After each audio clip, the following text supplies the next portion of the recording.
What is up, my friends? You are very welcome along to another match day here on Anfield Agenda. The team news is confirmed. It is as you see it there on your screen, and I will do my best to take you through it momentarily. The big breaking news, of course, is the Ibrahim Kanate does start. So we'll talk about what that means. I mean, the attacking line is pretty much as we expected. We'll take you through the team now. Sure, why not? In goal, of course, Alisson Becker. Right back, we've got Joe Gomez tonight. Then it's Kanade, Virgil van Dijk and Andy Robertson. Curtis Jones, Ryan Gravenberch, Alexis McAllister with Dominic Szoboszlai on the right, Hugo Ekitike on the left, and Alexander Isak through the middle. Your Liverpool bench tonight just been confirmed as well as Mamardashvili, Woodman, Kirkes, Wirtz, Bradley, Leone, Engamoa and Lucky. So not much on the bench there for the manager tonight to look to. Obviously young Rio Engamoa still there. Don't want to block the pathway for him though from the bench to the bench. Leone brought in there as well as a midfield option. And let's be frank, Wirtz is a surprise to see him on the bench, but probably managing his workload. So no Florian Wirtz in the starting 11, but he is on the bench today. And that is your Liverpool starting 11. So, it's over to you guys now for your thoughts. Yeah, look, the one name to me that jumps off the screen is Kanade. Kanade.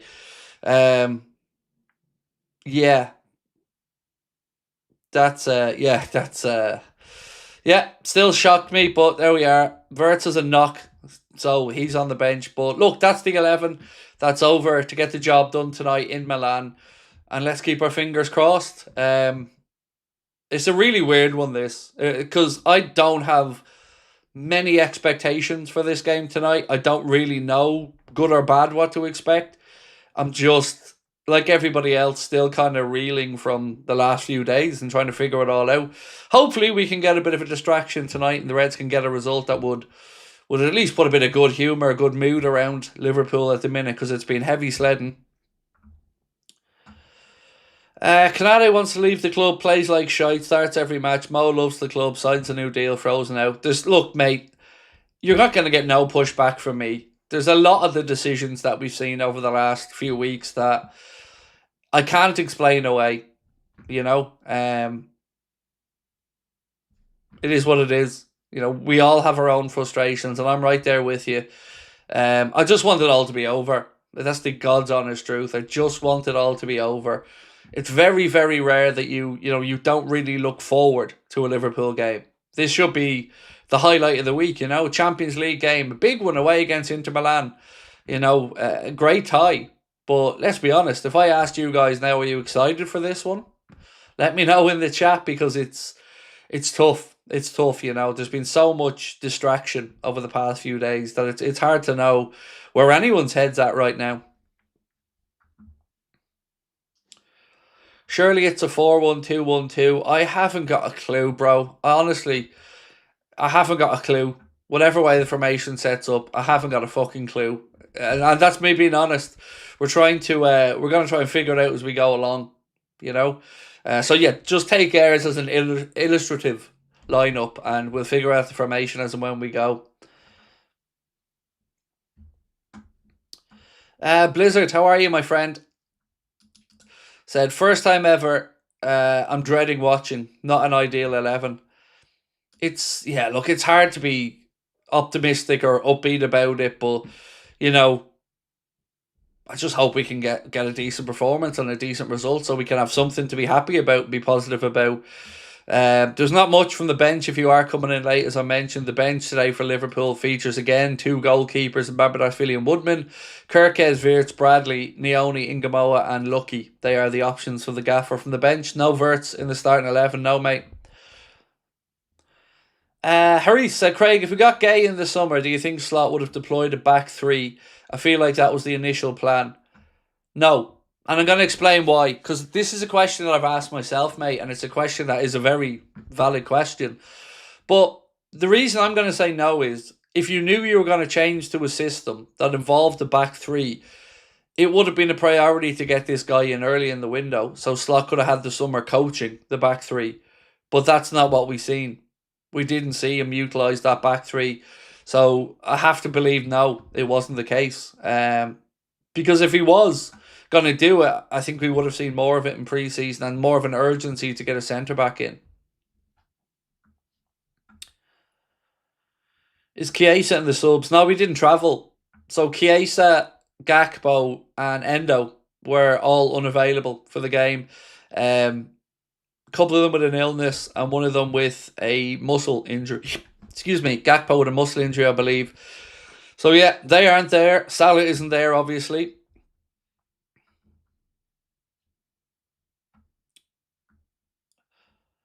Xabi Alonso won the Liverpool job. There's a bond with Liverpool. I'm in the place where I want to be. Real Madrid, you never know what will happen in the future. I'd seen that quote earlier on as well. Roger said it's too early for the Mo comments. I'm born and raised Egyptian and my family are upset with the situation, but I feel like all of this is due to his poor performances. Regardless, I'm slot out. The best I can say to you, Roger, is, and this is how I've been thinking about it, whether you're happy with Mo's comments, you're unhappy with them, all the whole situation is unhelpful on every side. You know, it's no help to us fans, it's no help to the club. It's just the whole thing right now is a mess. The whole club has a dark cloud over it.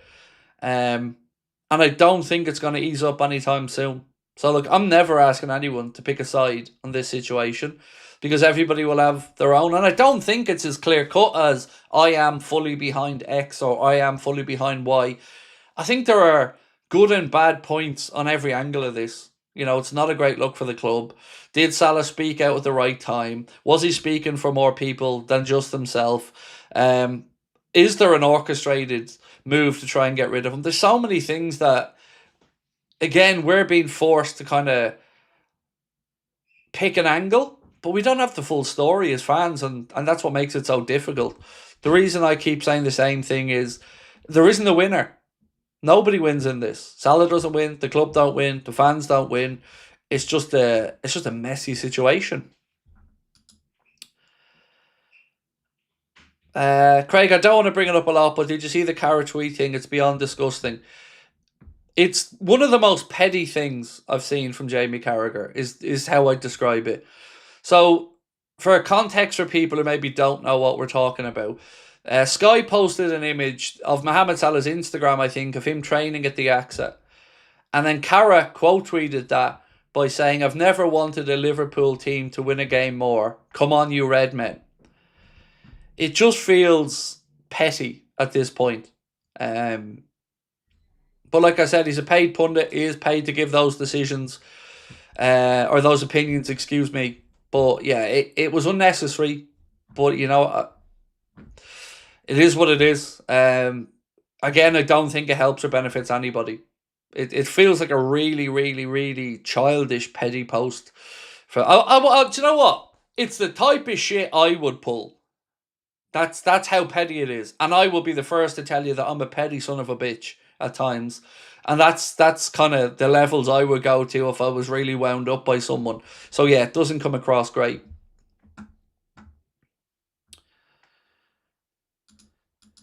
This one from Gary McKeown. How are we, Gary? Said, "I give up 2 goalkeepers. Clear off, please, Slaw." And not the first time. When we played PSV Eindhoven, Gary, I think it was Eindhoven, they had more players on their bench than we did, and they were the travelling team. And we couldn't put together the full bench. The formation is 4-4-2. Respectfully, I don't care, because I don't know yet. So you can say it's this, someone else will tell me it's that, someone will tell me Live Score has it this, Sofa Score has it that. Nobody knows, lads, let's be honest. We haven't got a Scooby how this is lining up yet. We'll just see. We'll just see when they're out there on the pitch. And also, we focus too much on the formations. What I'm focusing on is the clown at centre-back. That's where my head's at. How does this absolute disgrace of a defender keep getting picked? Can't get my head around it. Yeah, so I don't mean that to be rude to anybody who's saying the formation's this or the other. It's just all guesswork for everyone. Like, nobody knows the formation. The apps don't know it. You know, nobody does. It is just guesswork at this point. But I'm just incredibly annoyed that Canade's in the team. I just don't understand what fucking message that sends to anybody about accountability. Thank you. That's very kind of you. Appreciate your support. Really do. Thank you so much. Did you see the Xavi news conference about losing the Man City to be sacked? Yeah, we covered it a bit last night. I'll always say the same thing about the Madrid job. I don't know why anybody, and I mean anybody, takes that job. Because it's a short-term gig. There's going to be no stability to it. It's a ruthless job to walk into. And I don't think Alonso's going to lose his job because of his lack of managerial ability. I think he's going to lose his job because of player power. And I'm not saying there haven't been some failings in the way he set that Madrid team up, but it's player power that's costing him. And they're willing to down tools to get a manager fired because they don't want to be held to accountability of standards and professionalism. It is what it is. Alonso walked into the job with his eyes wide open. So, like I said, it is what it is. But if you want to talk about standards, look at where we're at. And we're continuously reading that the club are backing the manager, the club are backing the manager, the club are backing the manager, all over it again today. Fabrizio Romano, Liverpool have complete trust in Arne Slot. There have been no communications with Jurgen Klopp or Xabi Alonso. Just honestly, Romano and everybody else, just fuck off. Just do one. Nobody believes that. Nobody. How can Liverpool have full trust in a man that's failing? What he meant to write there is, Liverpool know they have a yes man in the job. The Liverpool puppet is being engineered and moved around by Hughes and Edwards. And as long as he continues to be a yes man, he'll stay in his job for now. Doesn't matter about the results. Doesn't matter about the players being pissed off. Doesn't matter about the divide in the dressing room. Doesn't matter about this horrendous run we're on. None of that matters because he's a yes man. That's why he's in the job. Again, I will say what others won't. The man should have been fired after the Forest game. And all of us fans now are looking at the situation and just dreading it. When is somebody going to do the decent thing here and step up and get rid of the manager? 4 wins in 15 games, 9 losses. Full trust in that, my arse. Like I keep saying, the revisionism of what the standards were and what was expected this season have been nothing short of comical. Oh, we expected this. Fuck you, you expected this. Stop lying. You expected none of it. You're just accepting it because you have other things in action, other things you want to do. I'll never pick a side in this story.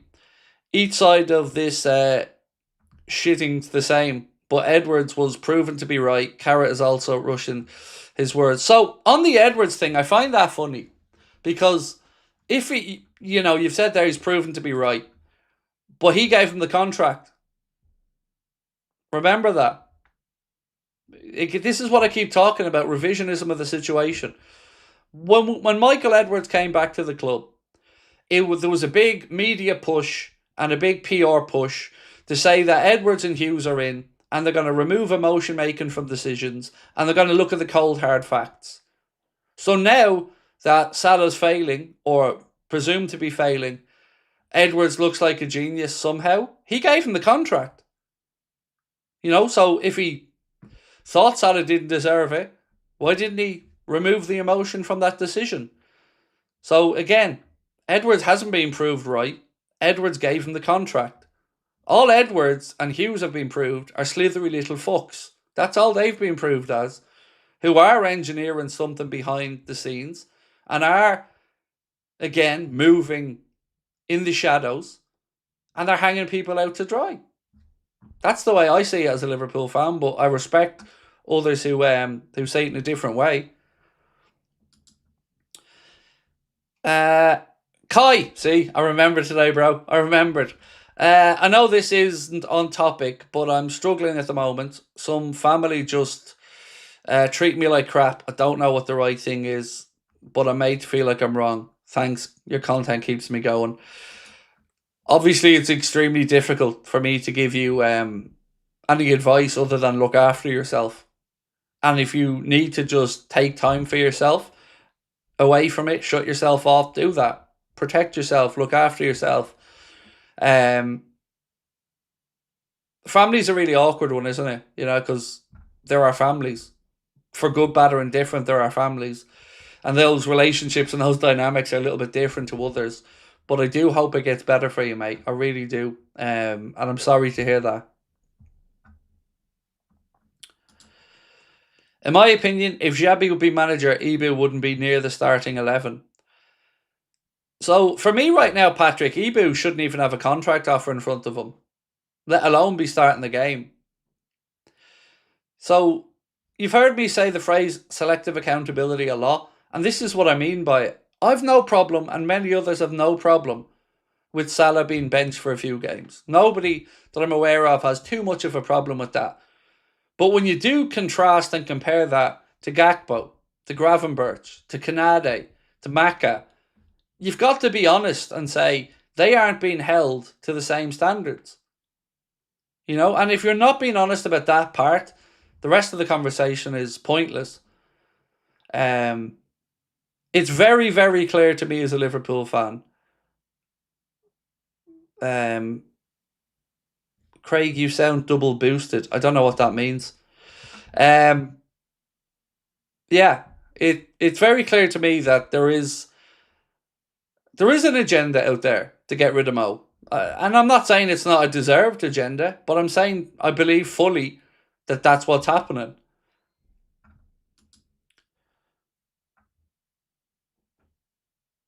Whether Salah's right or wrong, I hope fans give him a lot of love at the weekend. Also, what defenders do we have out on loan? Would you bring any back? The only one, no, nobody I'd be looking to bring back. I'd be looking to attack the market and make sure that we get the right quality players in. It does feel as if longer term Kwanzaa will be bought back. That very much feels like that'll be the case, although I couldn't even start to guess when. But yeah, there's nobody that I'd be looking to bring back off the top of my head that I think could come in and do a job. It just it feels like it has to be solved in the market at centre back at this point.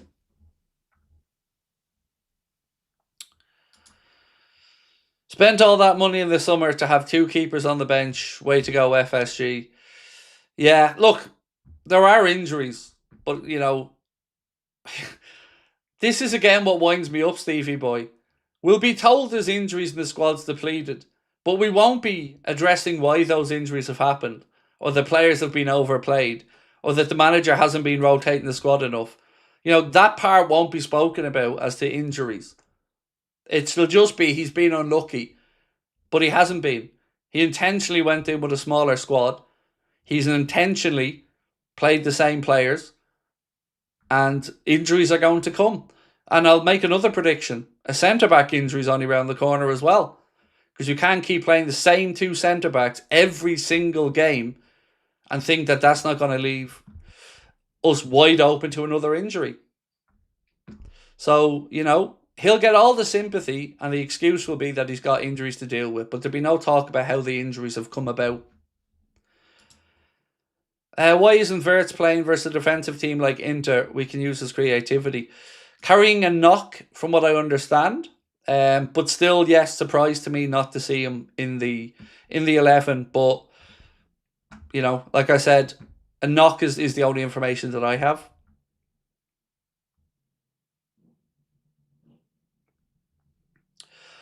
I'm surprised Szoboszlai hasn't gotten any injuries yet. We're walking that tightrope, and it's something that we've spoken quite a bit about. Like, for me, the fact Gomez hasn't been given a run out in either of the centre-back positions to give Virgil or... Look, Kanade should be dropped. Let's just say that bluntly. But, you know, Virgil as well, he's playing every single minute of every single game, and it's a tightrope we're walking in that regard as well. Everybody needs a friend as loyal as Lovren. Lovren's a fucking idiot. You know, he's just an idiot. I'm sure he's a good mate to Mo, but he's an idiot.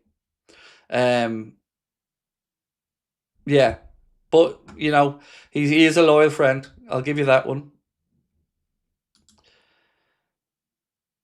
Yo, Craig, new on the channel, and I do love it. Thank you. Keep going. As some friends have wondered about Kanade at the World Cup. By the way, I hope it'll be a 4-2-2-2 tonight. You look, if I'm Didier Deschamps, mate, I'm very much cagey about Canada. You weren't short of decent centre backs. So for me, I don't even know if I'm Deschamps, if I'm taking him to the World Cup with the form he showed this season for Liverpool.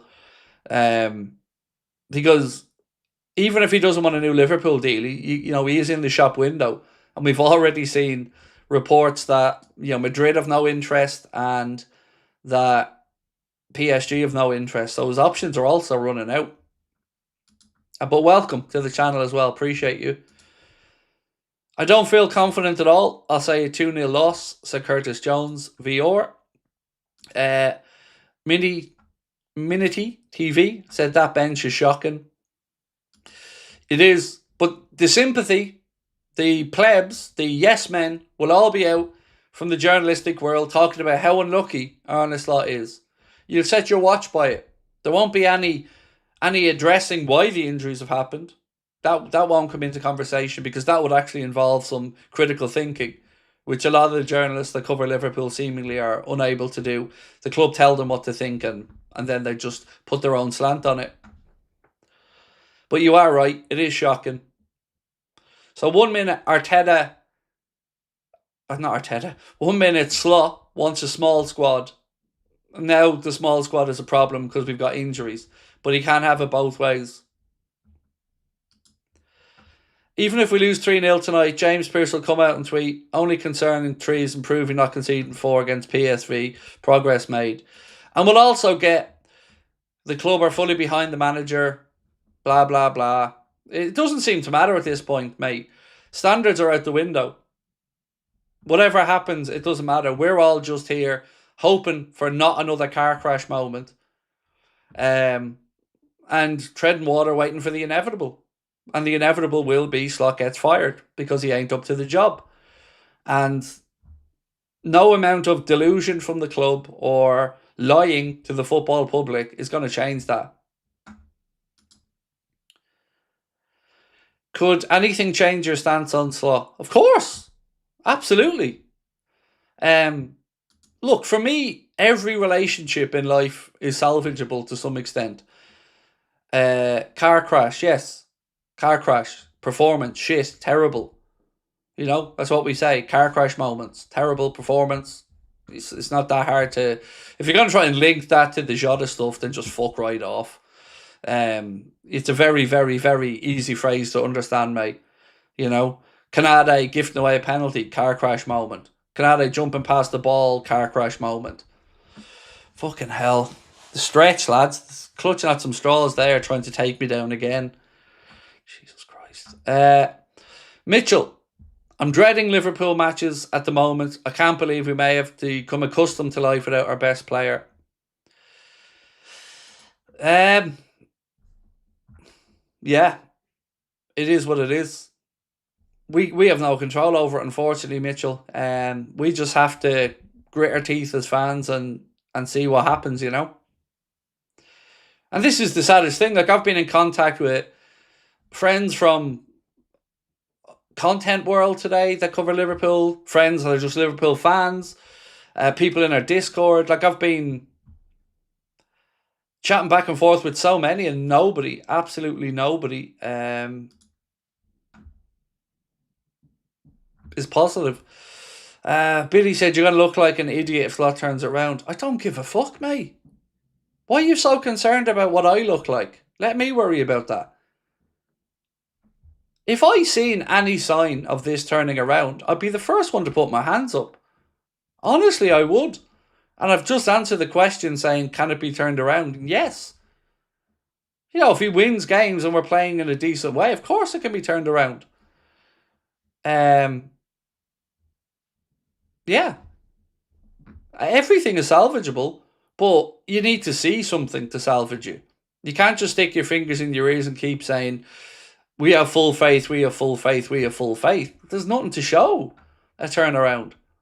And by the way, if you know anything about me and have watched the channel regularly, I was one of the few people from day one that backed Arne and stood by him and defended him against the accusations that he inherited the league title. So imagine Me having that stance, being fully supportive of him, saying he wasn't coming in. I called out Glenn Johnson and many others who said he was coming in to be a sacrificial lamb. So it's very easy to get a snapshot of my life in one moment and think you know everything about me, but you don't. And the truth is, anybody who's watched the channel knows my journey to this point. I was fully behind Arne. Fully. Ask anybody at any of my live shows how I started all them shows. It was by singing the slot song. But I can't defend the indefensible, mate. And the indefensible is what we're seeing, which is just bang average performances, horrendous results, confidence sapped out of the team. So if it takes me to look like an idiot for Liverpool to start doing well, happy to have that trade-off. More than happy. Not going to lie, it's my first time. I'm scared to watch Liverpool. Looking at that Inter side, they genuinely could pull us apart. So much quality, said Kai. Well, let's have a little look at the Inter side for the first time tonight. Jan Sommer in goal. Then it's Akanji, Acerbi and Bastoni with their back three. Midfield of Enrique, Barella, Chananoglu, Mkhitaryan and DeMarco. And then Lautaro Martinez and Marcus Thuram up top. So yes, it is a good side. But look, we know it was going to be a difficult game. They're a good side, full stop. And we know they're going to be well coached. We know they're going to defend well. And it was never going to be an easy task. Even if we were in flying form, this was, always going down as a difficult game. Darren, I'm worried for tonight. I dare say you're not on your own, fella. I dare say you're not on your own. So, let's do the prediction and see. Because normally this is a banker for us, right? One sec.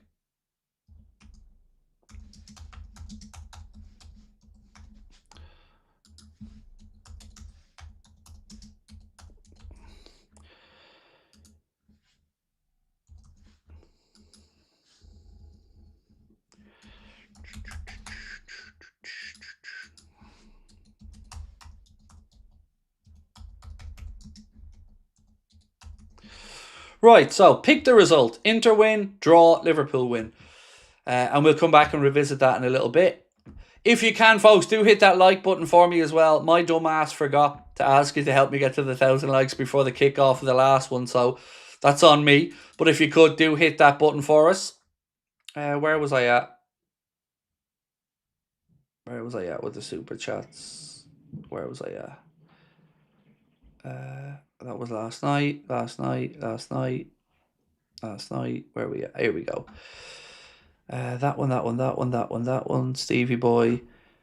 This one. So, why isn't Wirtz playing versus defensive team? I think he's injured. I think he's carrying a knock, excuse me.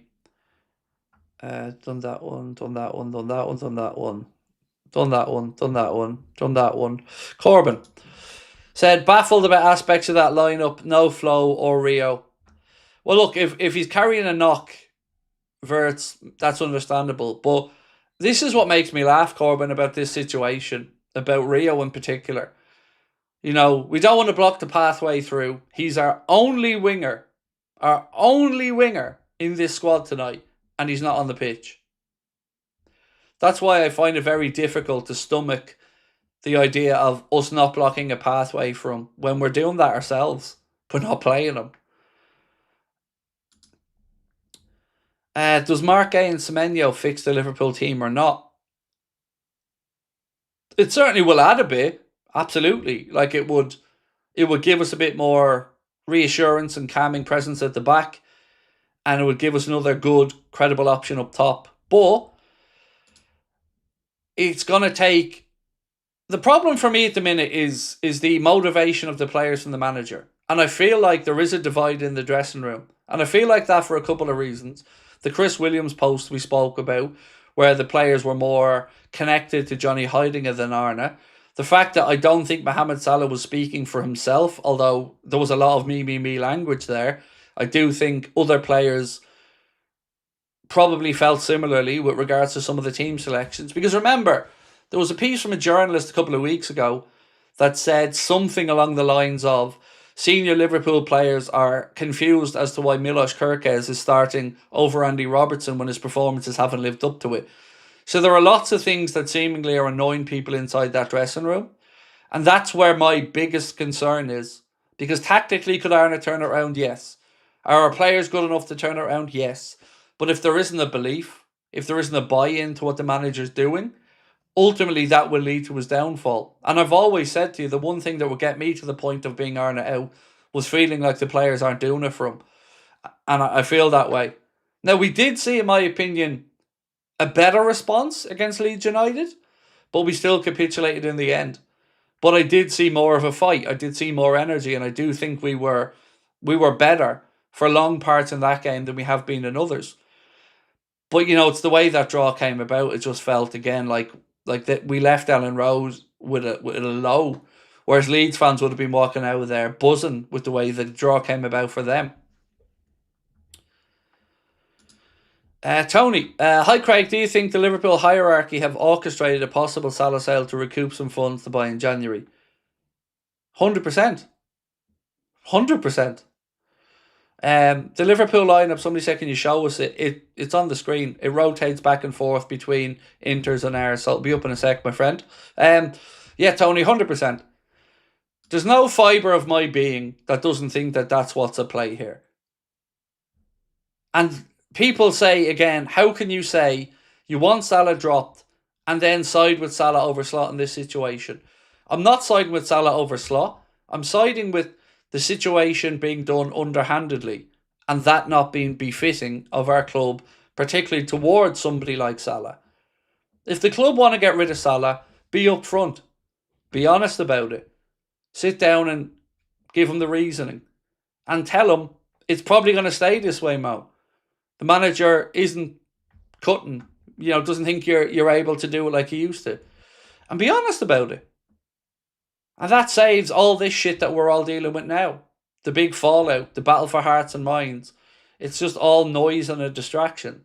So there are ways of doing these things, and I've no problem with Liverpool being ruthless. Hell, I've called for Liverpool to be ruthless. But they need to be respectful at the same time. So I can run you through loads of stats that Sky Sports have put up today, and I'll try to talk you through a few of them. So they put up 4 games, recent games, that Liverpool have played, and they showed the areas that the opposition are attacking in those games. And for Manchester United, when they came to Anfield to beat us, 53% of their attacks from the 3 zones of the pitch, so left, right, centre, 53% came down Liverpool's right-hand side, Salah's side. Brentford, 41% came down that side. Manchester City, 47% came down that side. And Nottingham Forest, 44% came down that side. Also, the running stats for Salah are shocking, particularly the metres sprinted. The graphs show a steep drop-off over the last few years in the amount of yards he covered sprinting. He ranks bottom of wingers in the Premier League for tracking back. Bottom. Like, very, very bottom. Last place. 45th. Omari Hutchinson, top. Savinho's right up there. Alanga's right up there. Trossard's up there. Gittins is up there. Martinelli, Saka, all up there high. Salah, so far behind. So there is, again, some credibility to the manager dropping him. But it's the way it's been done and the way he's been held to an account that others aren't, that I think is winding him and some people up the wrong way. This one. How are we, sir? Can't believe I'm seeing Canade starting. Makes me sick. Of all the things that's going on at the club right now, the Salah situation, the poor results, that's the one thing that is angering me the most, mate. Exactly what you've said. That I have to see this clown show getting played at centre-back.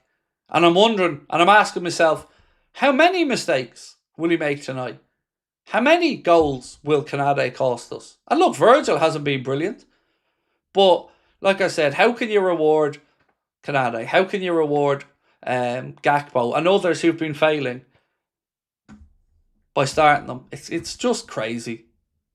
And it speaks to a weakness, in my opinion.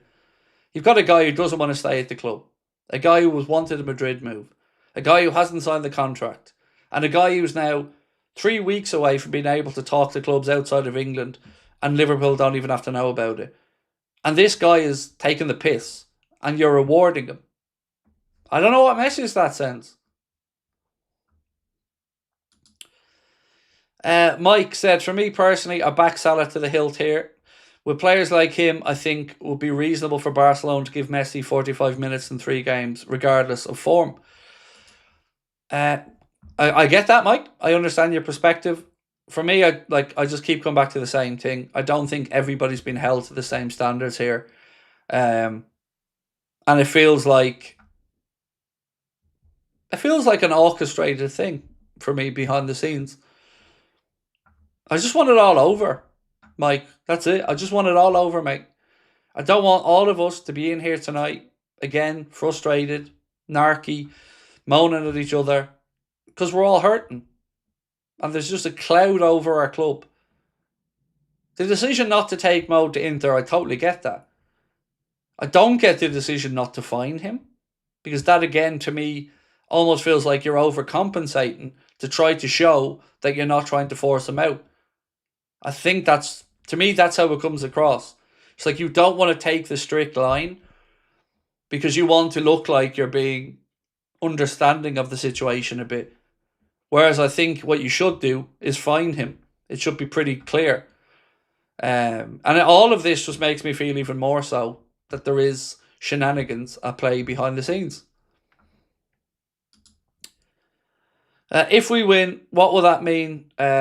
And will the game be good? If we win, it gives us a much better chance to get into that top 8 spot in the league format, which would mean we'd avoid a playoff round. So 2 less games for the players to have to go through.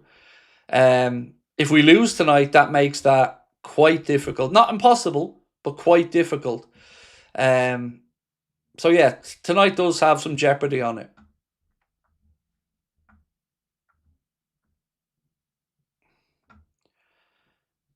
Where are we at? One Tipsy Dipsy. How are we, my friend? I don't trust Slot developing our young players. Well, he hasn't shown, and I'm not trying to take a cheap shot at him here. I'm genuinely trying to figure this out. I don't really think he's shown an ability at all to develop any young players. Like, who has he developed since he's come in? Not trying to be a dickhead, but truly, who has he developed? So, there's something I want to just say to you guys really quickly. We will be starting running competitions and multi-streaming on Big Up come Saturday. We're going to have our first ever fantasy game where you'll be able to go in and pick between 2 and 6 questions from 10 yes/no answers, and you can win yourselves a few quid as well with it. So we're going to be launching that from Thursday. We'll be giving you all the information on our competitions on there, what you can win, what you get when you sign up, make your first big bucks purchase. Yeah, so much cool stuff. We've been months and months and months in conversation behind the scenes, and we finally went through the onboarding process today, and we think this will add a lot more fun into our match day experiences. So we'll give you more information on that over the course of the week, but I'm really excited by it, and I think it'll be something that gives us some scope to do some tactical analysis as well that we haven't been able to do before, but all will be revealed in due course.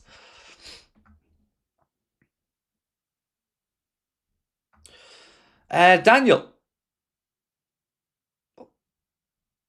Sorry, Daniela. My apologies, Daniela. Craig, I think... Oh, you've retracted your message, so I can't read it out. No probs. We move on. Amir said, I hope Lucky on the bench lives up to his name. He's apparently... Look, I don't get a chance to see much of the underage teams, but apparently he's been performing incredibly well. So yeah, if he does get on, it'll be very interesting to see who he gets on.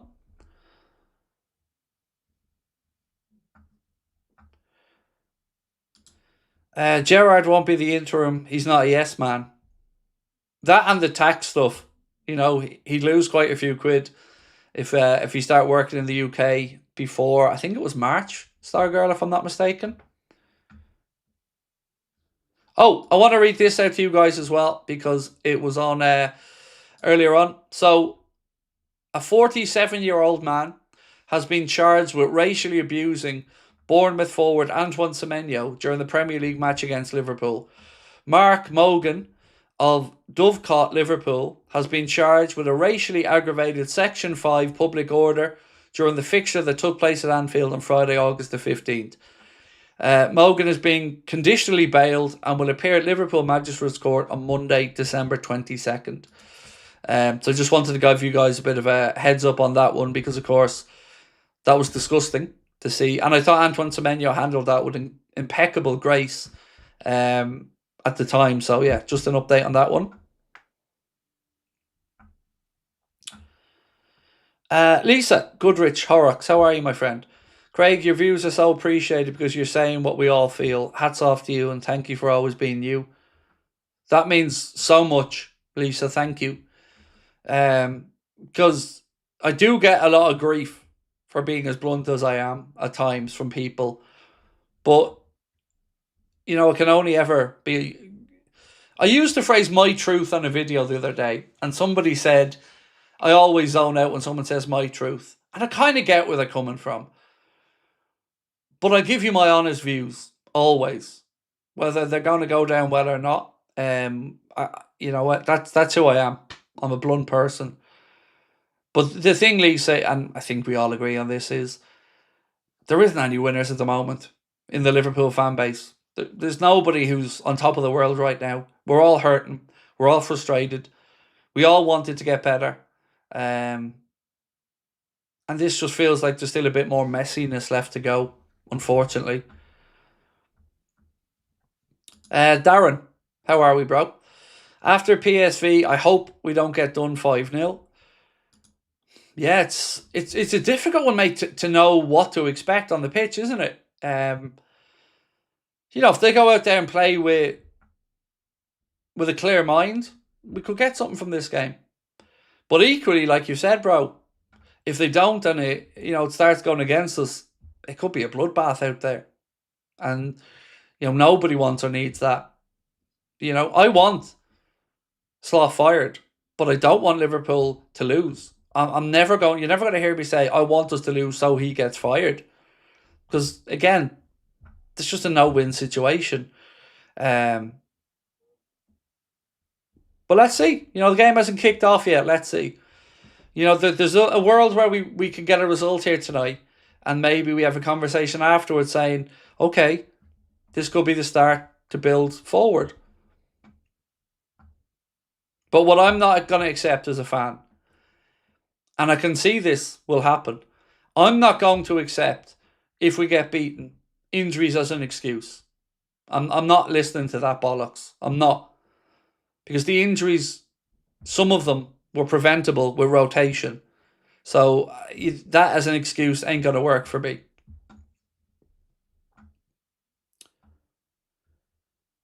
Where are we at? Liverpool should never have sold Diaz and kept Gakpo. You're missing a really big point there, though, mate. He wanted out. He wanted out the season before to Man City, and he wanted out again. So, whilst I agree we're missing so many of Diaz's wonderful attributes, aggression, work rate, you know, we have to be honest and say he wanted to leave. So, at that point, I would never want our club to keep anybody who doesn't want to be at it. And I think at that point, you have to go out there and get the best deal you can. Now, I think the real crime there was not bringing in anybody to replace him and just to trot out this nonsense about not wanting to block the pathway for Rio. That's the part that sticks in my throat as a fan, is that you haven't replaced all of that work rate, effort, and unpredictability that Lucho gave us in a positive way at times.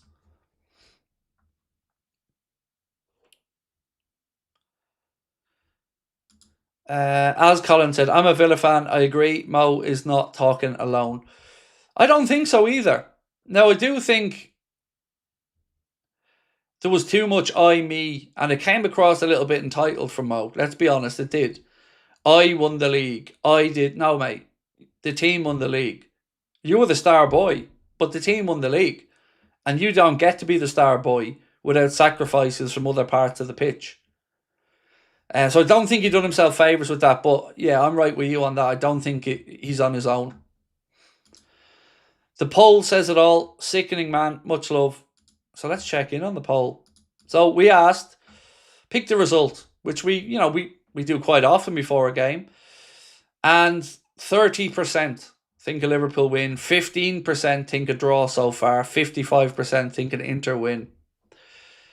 It's I don't remember Liverpool winning not being the top answer on a poll for the years we've been doing this. Ekatike cookie. Can I have one of those? I'd love me a bit of an Ekatike cookie. Speaking of food chat coming up in 1 minute. Remind me. What score do you expect tonight? The optimist in me is going for a 1-1. The realist in me thinks we might lose by a couple. 1-1's the optimist, 2-0's the reality based. So, food talk. I'm obviously qualified to talk about desserts. I mean, come on. Speaks for itself. But, so my missus, no, it wasn't my missus, my daughter was up in Dublin, as she often does. She goes up and down to Dublin to do a few bits. And she was in Marks and Spencer's. And I said to her, look, when you're in Marks and Spencer's, give me a video call because I'm going to want you raiding that dessert fridge for me. So my daughter did exactly that. Went to Marks and Spencer's. And she got me something that I had last night. And if you have a sweet tooth, as I do, and I mean really sweet, she got me a treacle tart from Marks and Spencer's. Oh my God. Wow. In the microwave, 45 seconds, cream. It is the virtually amazing sugary hug that you've been waiting for. So yeah, massive recommendation on that one. I know there's a lot more M&S's over in the UK and stuff, but yeah, treacle tart, lads. Oh my God, it was good. It was so good. Especially with some nice fresh whipped cream. My God, lads. Oh, I went last night. Do you ever have those nights where you just need comfort? You just need comfort. And that's where I was last night. My head was banging. I was feeling down. Streams have been tough going lately because we're all frustrated. And my God, that treacle tart hit the spot. Hughes and Edwards there, apparently, said David David Hartley. Excuse me, David. My apologies. Yeah, I'd seen a couple of posts saying that earlier on. That they're both over there tonight. Mint cheesecake. I've never had mint cheesecake. Never had that. I'll give it a go. I love mint flavour stuff. But yeah, never had a mint cheesecake. I'm intrigued now. I'm intrigued. RMNS closed last month. Yeah, we don't have one near us either. My daughter was up in the Dundrum Town Centre. And there's an M&S food hall in there. So I asked her to get it for me. And my God, lads, it didn't disappoint. It was incredible.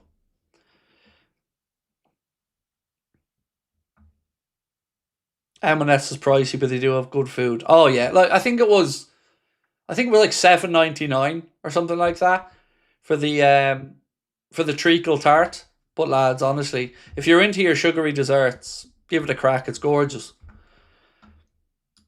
Thank you, Mr. Sheehan. Appreciate you, my friend. It's saying Liverpool is running a 4-3-3 everywhere. I don't think anybody actually knows. Truly, I don't. I know for a fact that the likes of SofaScore and LiveScore, because I've worked with them. Everybody just works off.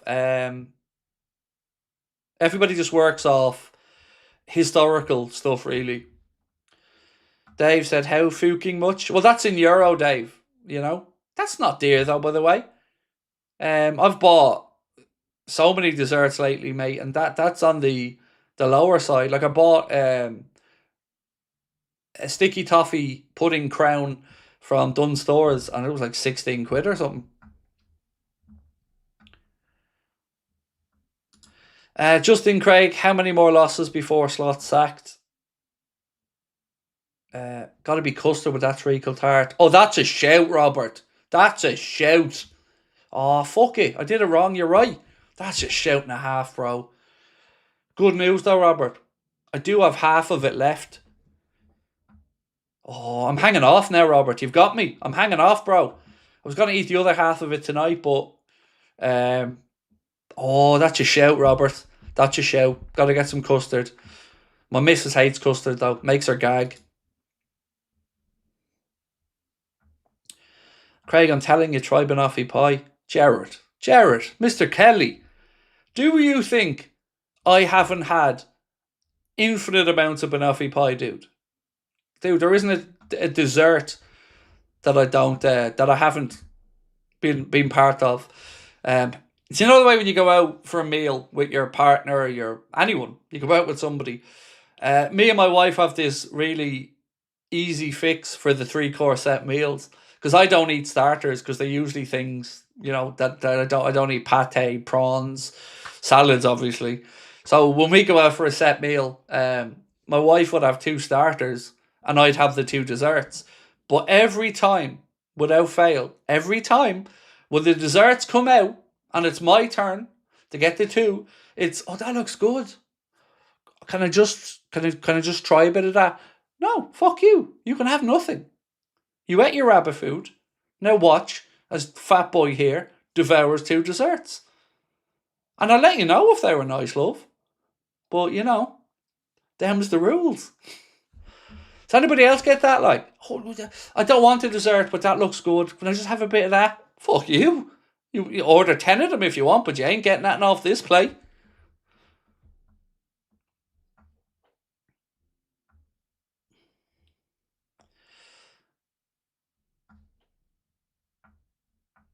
And in answer to your question, Will, I don't know how many more losses, dude. I really don't. If I ever come to Ireland, I'm shouting you a ton of dessert. Oh, my pleasure, Jason. You and I, mate, we go up and down the country. Baklava is gorgeous. Oh, mate, I'm all about that baklava. I go to Turkey quite a bit. Yeah. The Turkish don't fuck around with food. Turkish food would definitely be my top 5. Top 5 countries for cuisine, man. Incredible. So, new Champions League group is too easy. We're fine with even a loss. All the old players back in Salah on IG is a terrible sign for how our club is run. Like I said, I don't think this is Mo just speaking for himself, mate. I really don't. I do think there is discontent in that dressing room.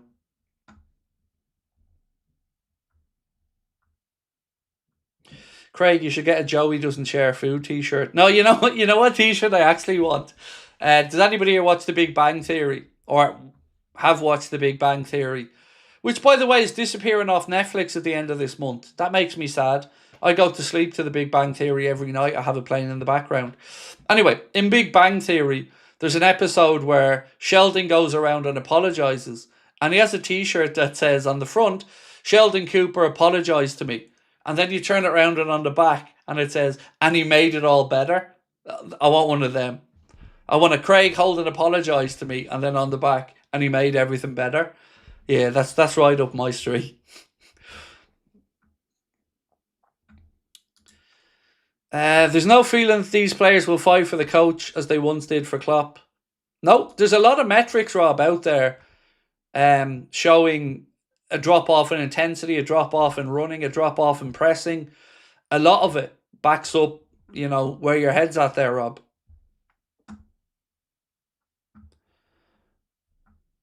Has anybody checked out Brockmire yet?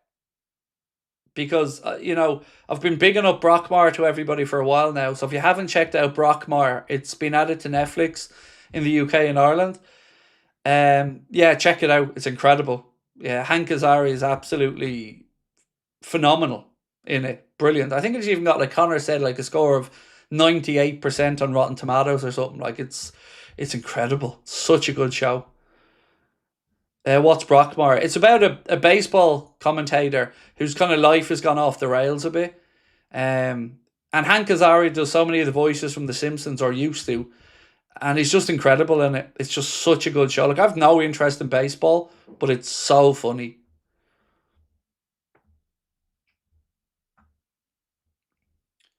Leonard is the best character, said Alex. Oh, the whole show is great. I love it. If I had to pick, I'd probably pick Howard as my favourite character from Big Bang because his musical comedy talent is just so funny. The songs that he writes and plays in it with Raj or on his own are just incredible. Orlando City FC fan in the chat. How are we, bro? Much love. Um, yeah, I've owned a few Orlando jerseys over the years. Do I watch anime? I don't, mate. No, I don't. And Brockmire is a series. It's a four. There's 4 seasons of it. Have I watched Afterlife? I think I've watched 2 seasons of Afterlife, but I found it a bit heavy going at times. Have I watched Peaky Blinders? Yeah, I watched again. I think I watched 2 or 3 seasons of Peaky Blinders, but I found it a bit heavy going, and I need to have the mental bandwidth to take in a show like Peaky Blinders. My head just ain't there at the minute.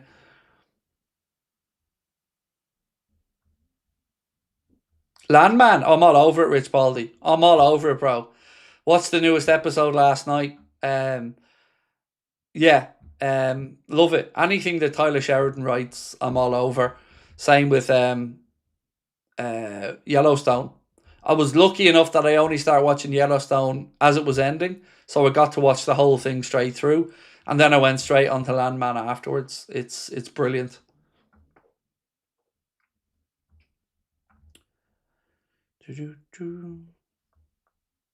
What about Stranger Things? Not really my cup of tea. Not one of my type of things. I'm a comedy and documentary type person usually, or biography, that type of stuff, or true crime maybe.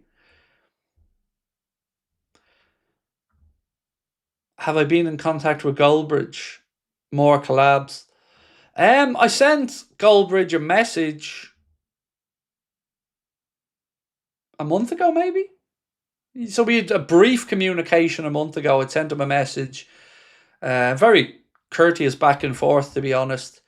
And the message I sent him was something along the lines of, "Look, all this bad blood over the years is just so unnecessary." And we were kind of polite back and forth, and that was about it, to be honest with you. I've always said the same thing. Me and Goldbridge could have taken over. Now, you may say Goldbridge has taken over himself, and to be fair, he has. But I think me and him could have done something very special together if we hadn't have butted heads. Where are we at? Carl said, "Got a bad cold. Please cheer me. A Liverpool win." Oh, mate, there's an awful dose going around. So many people I know have been smothering with a head cold and a few other bits. So yeah, get well soon, my man. Plenty of liquids. Plenty of paracetamol. Get them into you and rest up. I know it's the job you're in as well, Carl. You can't half-arse it if it's a physical job. So I hope you feel better soon. And send my love to Julie. Do I still hate Goldbridge? Look, as you get older, I think you become a bit more pragmatic. And I don't want room in my life for bitterness and anger, because a lot of my life's been defined by bitterness and anger. And I don't like carrying negative energy towards anybody. So for me, and I've said this so many times on here, most situations in life are salvageable. And the problem comes from when you don't have an open communication. So that was more my reason for messaging Goldbridge, was to reopen a channel of communication. So there are no more he said, she said, they said. It's straight. If he needs to contact me, or if I need to contact him, there's a straight channel of communication there. And that's all that was really about, was just opening that back up. Craig, you're the most entertaining football channel out there. Sincerely. Thank you, bro. Appreciate that. Means a lot. I got a lovely message of Brian through Geordie as well the other day. So shout out Brian, just just checking in, saying keep going, mate, killing it, which was lovely and much appreciated as well. Lineker and Shearer recently discussed poor track record for Dutch managers in the Prem. Yeah, look, Slot was the first to win a league as a Dutch manager, and they haven't tended to work out really in the Prem, which is just a strange phenomenon, really, isn't it? Am I watching AJ versus Jake Paul? Yes, I am. Definitely am. 100%. Legalised murder. I'm watching that. Right, we do need those likes up, folks. So if you can, please do hit that like button. CS said sending love from Toronto. Right back to you, my friend. Right back to you. Love going home with a few tarts after a night out. Oh, Mr. Braggy here. Oh, dude, do you know what? I'm the most... how can I phrase this? I'm not the guy who was ever talking about sexual exploits or talking about those subjects with my mates. I'm not that guy. I'm so bashful when it comes to stuff like that. I would describe sex, for example, as the relationship secret. So yeah, I'm never been that guy. I've never been that sleep around conquest kind of guy. I've been with my missus now for 25 years since we were 19, and yeah, I ain't that guy. Apple tarts or Bakewell tarts? I like both. In all honesty, yeah, I like both. Do you know what I haven't seen though? I haven't seen a mince tart. You know the way we can get like apple tart and you can get mince pies? I haven't seen anybody do a mince pie tart, which I'm sure does exist somewhere, but I haven't seen them and I'd love it. My grandmother used to make mince beef and gravy and put it in an apple tart casing, and we'd have a slice of it with like mashed potato and peas and stuff. Oh my God, it was incredible. It was absolutely incredible. Grandmothers just make the best food, don't they? Grandmothers, the OGs, they always, nobody beats grandma's cooking.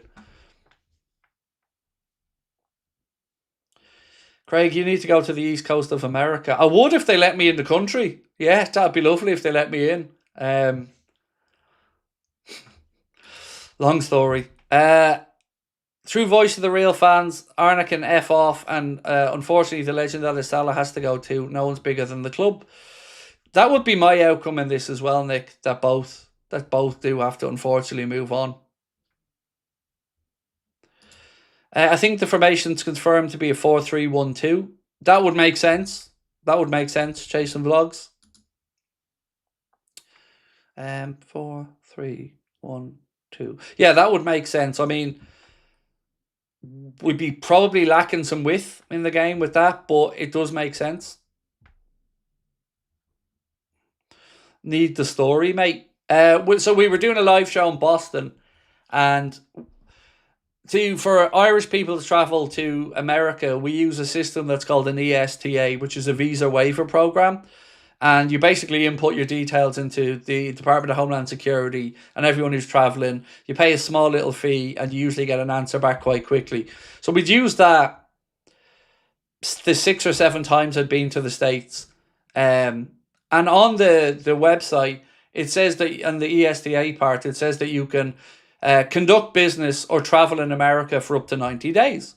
So anyway, fast forward to us having booked in the live show, and we're in Dublin Airport, and we're very lucky that we have American Department of Homeland Security customs clearance in Dublin Airport down in the basement. So we went to go through the customs to go to our show, and we were doing passport control, and the gentleman asked me reason for visit, and I said we're doing a small show in Boston. Because I'd assumed, like it says on the Department of Homeland Security and ESTA website, you can conduct business or travel. So I said, we're doing a show in Boston. And then he said, hang on a minute. And he went out the back and he came back out the front. And then he brought us in around the back, and we went into an area for an interview. Long story short, anyway, they told us that was a common mistake or a common misconception, and they said that we actually would have needed, and I can't even remember the visa, whatever the visa was, I can't remember what it was. So then we said, okay, look, can we cancel the show and just go over anyway, because we have a lot of stuff booked, a lot of people to meet up with, and they said no.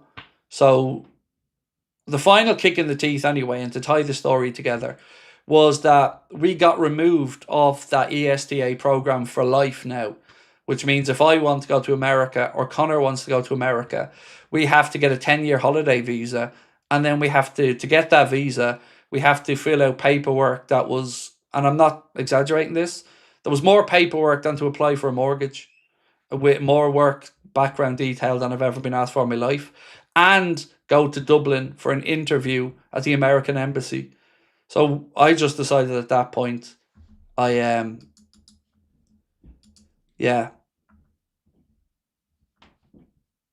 just decided it wasn't worth it. Orlando City FC said ESTA lies. I don't know what the fuck that's supposed to mean, but yeah, that's the story anyway. So to go to America is too much of a ball ache at this point. So yeah, that's the story. Right, we are 7 minutes away from kickoff at the Giuseppe Meazza or the San Siro, depending on which one you want to call it.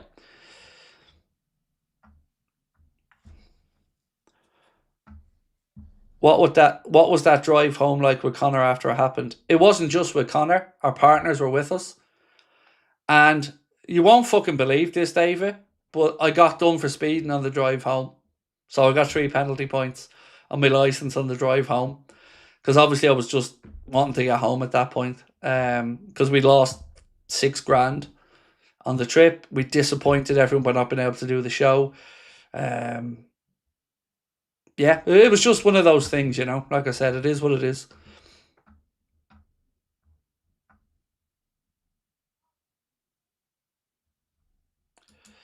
If the doctor gives off to me in January, all I need to say is Craig told me so. That's it. That'll get you out. Doctor will be fine after that one. Nick said, remember in the summer, the big question mark in the squad was Hugo. Pepperidge Farms remembers. Pepperidge Farms. They make Milanos, mint Milanos. Incredible. Used to eat them all the time over in America. And the real kicker for it all is I love going to the States. And we had, hoped to go back over with a family a few more times. But like I said, every country has the right and their own rules. It felt like it didn't feel that the punishment fit the crime.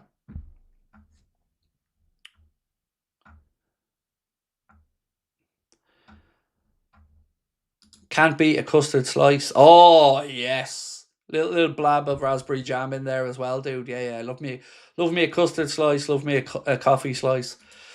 Value of the channel is now be $500,000 easy. The value of the channel is in excess of $1 million. The last valuation was probably about 1.2 million euro for our channel. And I would say it's probably gone upward since then. But yeah, the last valuation we had was 1.2 million. Which isn't worth a shy. It's just a number. It's not like we have that money. Do you think your players are feeling the loss of Jota and that's affecting performances? I hope they don't use that as an excuse. I think it's certainly a part of the situation. Of course, that will be looming over the dressing room. And as a human being, I've every sympathy there. But I don't buy it as an excuse at this point now, because we're in December and we all have to get on with our lives. We've all buried loved ones, family, friends, and it stings and it hurts and the pain doesn't go away. But no, you got to get on with it. And yeah, so no, I don't think that's a valid excuse for the performances anyway.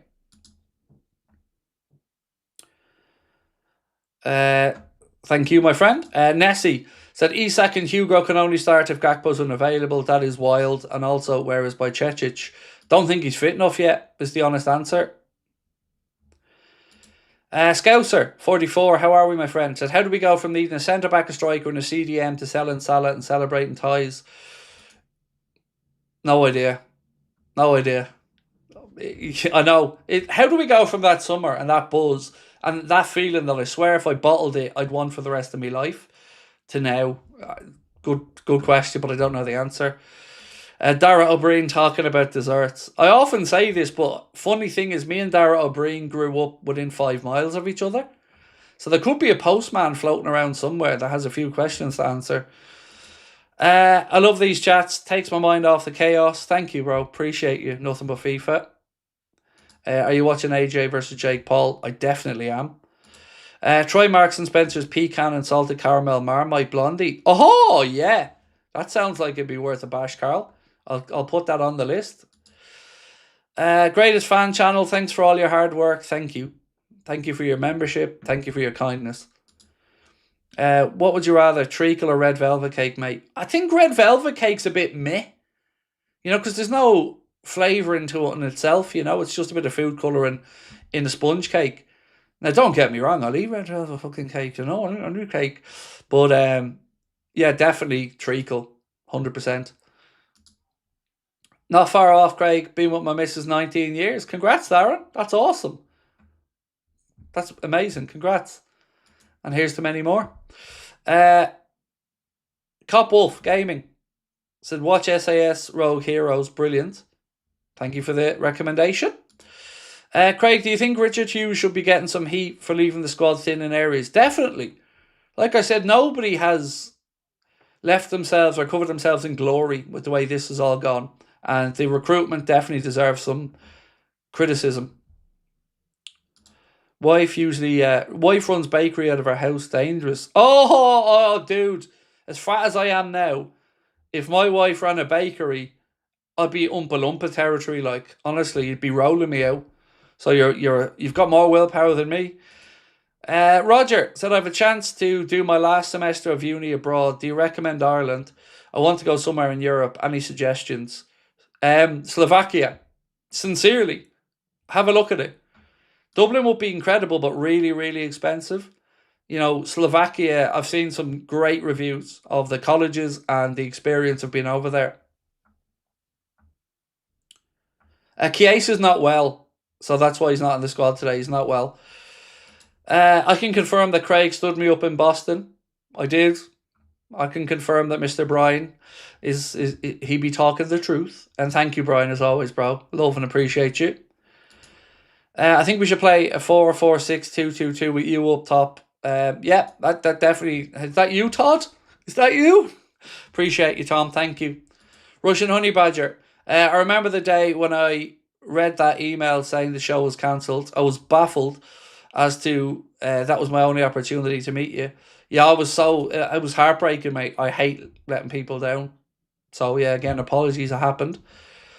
I hope we brought lube. The atmosphere is electric, said Gakan Dave. And Roy Droid said, I see Canada and Curtis Jones scoring tonight. I hope we do well. Right, we're about to get underway, folks. We will run through the teams again momentarily. Let's just get this game underway. Liverpool playing from right to left. Liverpool in their all red strip. Inter Milan in their famous blue and black. And fingers crossed that this is a decent result. And we're off. We are underway.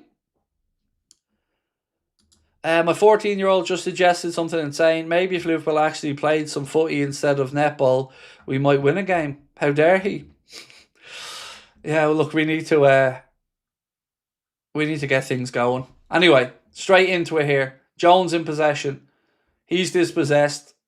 Press comes on from Ekatike, but Inter go back to Jan Sommer. So, to run through the teams again for everybody really quickly. For Inter Milan, it's Jan Sommer, Akanji, Acerbi and Bastoni. Then it's Enrique, Barella, Chananoglu, Mkhitaryan and DeMarco with Martinez and Thuram up top. For the Reds, Alisson, Gomez, Konate, Virgil, Robbo. Midfield of Maka, Gravenberg and Soboslai. Then it's Jones, Isak and Ekatike. The Reds on the attack here down the right. It definitely looks as if we are playing a system with two strikers anyway, as they're both central. Gravenberch to Robertson. Back across to Curtis Jones. We'll sync up at 1 minute 30 for everyone. I have a crush and you give me a smooch. There you go, friend. There you go. Right, we're coming up towards the 1 minute 30. It's back with Ali.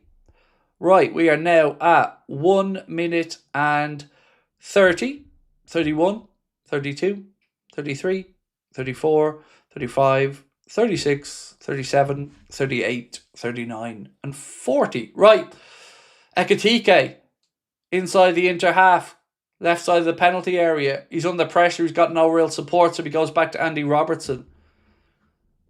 Robbo, the Virgil, Gravenberch, back to Canade.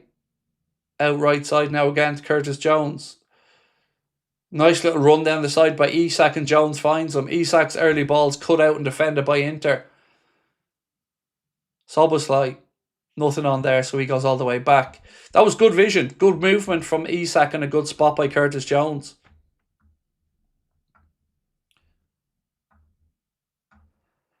Craig, unbanned Canino was falsely banned. Love you so much, mate. Could you email us, Gak and Dave? If you just email contact@AnfieldAgenda.com, and if you can include the channel link to the channel that was banned, we can do that for you, mate, no problem. Yeah, just email us, contact@AnfieldAgenda.com with the link to the channel, and we'll unban that. Chad, and thank you, man, for reaching out. Fresh start, here we go. Fingers crossed, Chad. Right, Inter in possession. Little 1-2s. The numbers on the back of Inter's shirt are weird. You can barely make them out. They're so... The colour tone of them just looks weird. It's like a light blue or something instead of a white. No, all the best, Craig, from a Villa fan. Thank you, mate. Appreciate you. I'm not sure if you guys are playing tonight or tomorrow, but best of luck to you as well. Oh, so you're playing Thursday, aren't you? Sorry, my apologies. But best of luck. Nick, be interesting. Fans have been calling for Ekitike and Isak to play together. Today they are. I wonder if Salah incident has forced this to happen, whether Slot likes it or not. Sad times. I think the fact there's no Gakpo, there's no Chiesa, and our only winger is Rio probably did force the issue a little bit, Nick, but, you know, hopefully it works. Inter now in possession, kind of halfway inside the Liverpool half, central. They're moving it. Press comes on from Robertson, who drops back then into the left back position.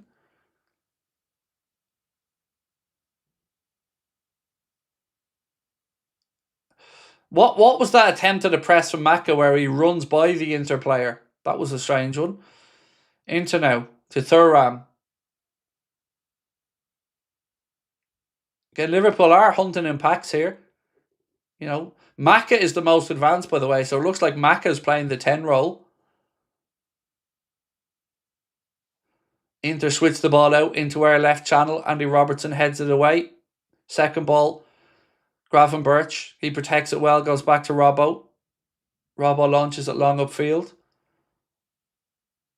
Inter go back to Ian Sommer.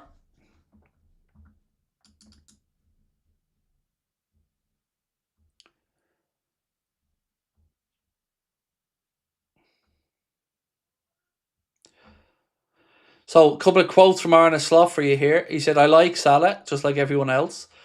On the Salah situation, he said, it hasn't affected many people at the club, and it's not what these people deserve.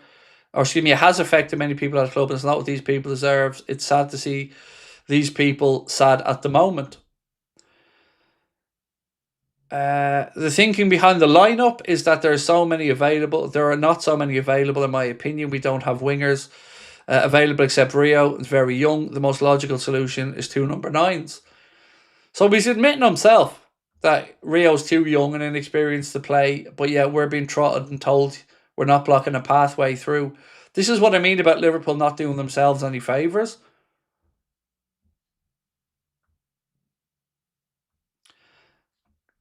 And thank you, Keane, for sending me on those quotes. Chiesa's ill, mate. He's ill. He didn't travel because he's sick.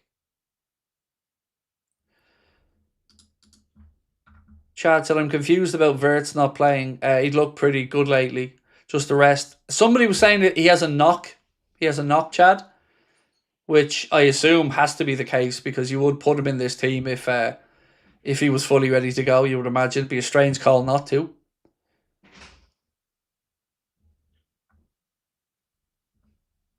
Opinion on Liverpool Barnsley FA Cup third round. Fairly, you would say, fairly handy tie, right? Yeah, I didn't even cover that yesterday. That's how all over the place my head was. But yeah, that's the third round draw. Liverpool at home to Barnsley, which I think is late December.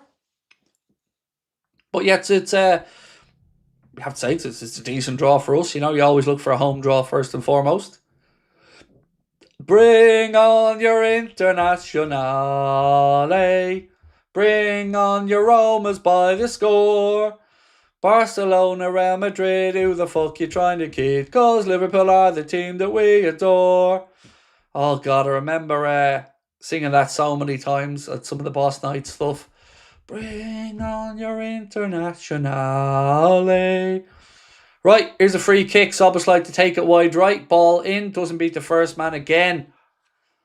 That's been a gripe of mine with Dom's delivery from some corners and set pieces recently. He just hasn't been getting it past the first man. January 10th to the 12th. Sorry, mate. Thank you for clearing that one up.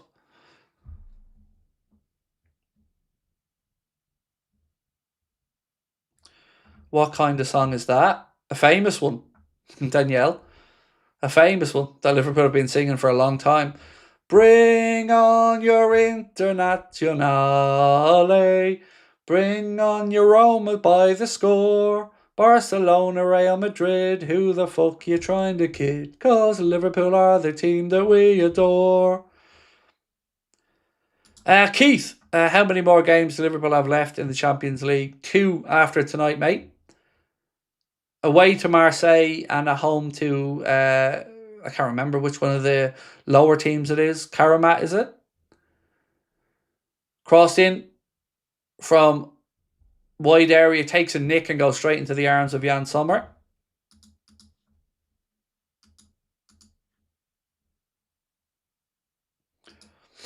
Why rarely smiling? As you can imagine, it's not the happiest of times for us Liverpool fans. Karabag, there you go. And it was one of the lower teams. Always so much space between the front and midfield when we press, said Chulu. Thank you, mate. There's a lot of stuff that just doesn't look fully on point yet with us, but the effort has been here at the start of this game. I'll give the boys that. We're 9 minutes, 20 seconds in. Still, both teams kind of feel like they're just feeling each other out a little bit.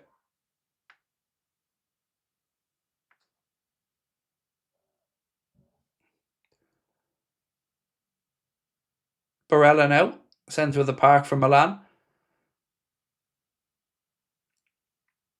Not really any goal mouth chances for either side to speak of so far inside the first almost 10 minutes.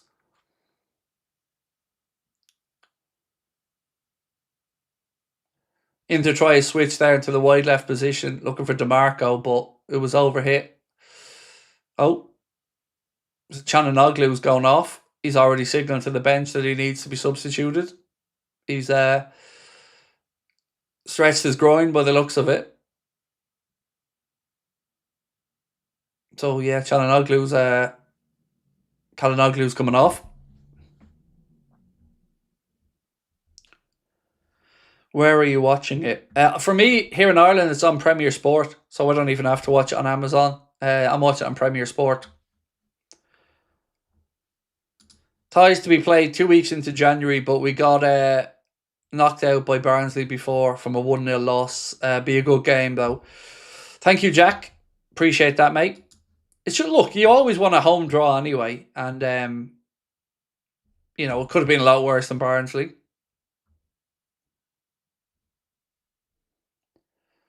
So Zielinski coming on to replace Kalinoglu. Another one that was linked with us back in the day, Petr Zielinski.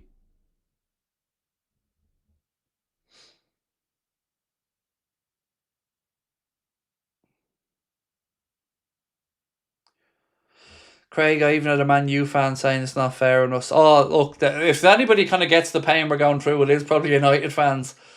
Because it's very reminiscent of the Ronaldo situation, isn't it? With Ten Hag. And the club always have to back a manager in these situations. It's a no-brainer. You have to.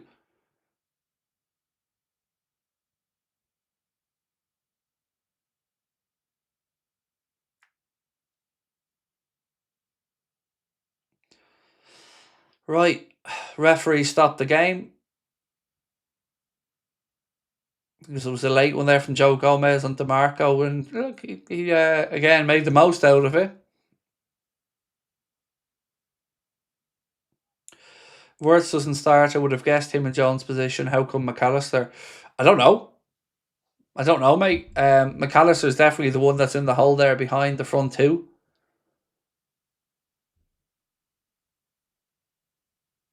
Inter trying to play the way through. Oh, this is going to be a card. Foul on Andy Robertson. He was absolutely rinsed. Referee puts a yellow card up. Let's have a look back at this. I mean, Robbo was sent tumbling through the air here. Thuram plays a back heel. Robertson tracks back to win the ball. Yeah, he's cleaned out of it by Latoro. Yeah, that's a yellow every day of the week. Jesus. That was a striker's challenge, folks. That was shite. Absolutely cleaned Robbo out.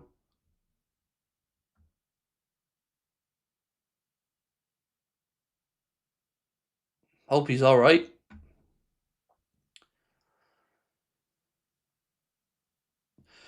Jack Nickel, welcome to Anfield Agenda FC, my friend. Goal DeMarco. A bit fucking hard when the ball's not in play, dickhead, isn't it? If you're going to lie, at least try to make it credible. Jesus.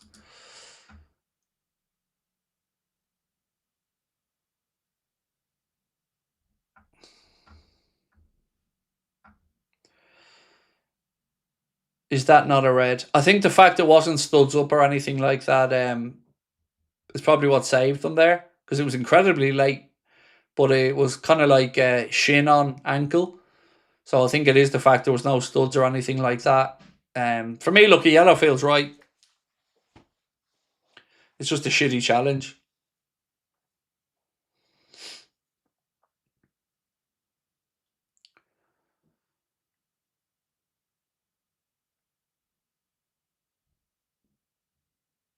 Robbo is back up on his feet and running, thankfully. So that's good news. So, yeah, yellow there for Latoro. And we're back on the way. Van Dijk goes back to Alisson.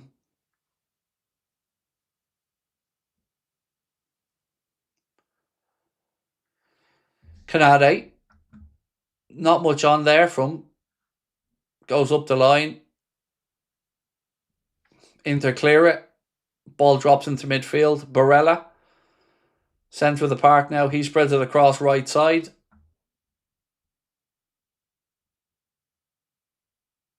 Come on, boys. Press. And Jack gifted 5 memberships as well. Jack, thank you. Craig, I had another nasty e-scooter crash and this time it's broken. Have to get a new replacement. Yeah, you need to look after yourself, Nat, a bit more, mate. You know, e-scooters can be replaced, bro, but you can't. So make sure, make sure you look after yourself. What about Chivu's manager in the future? I don't know anything about his managerial journey, to be honest with you. I remember him as a player, but I don't know much about his managerial journey.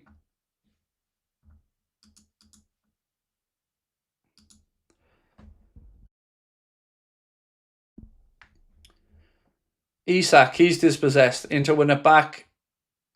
Bastoni to DeMarco. Inter now trying to attack the right channel. Canade's there and goes back to Alisson. Well done, Ibu. Just about 16 minutes on the clock. Still scoreless. Inter Milan 0. Liverpool 0.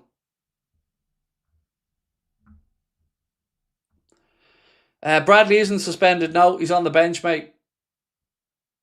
Jan Sommer clears his lines there. but puts it straight out for a throw into Liverpool. Yeah, so the Liverpool bench is Kirkes, Wirtz, Bradley, Marmadashvili, Woodman, Nioni, and Gamoa, and Lucky. That's the Liverpool bench.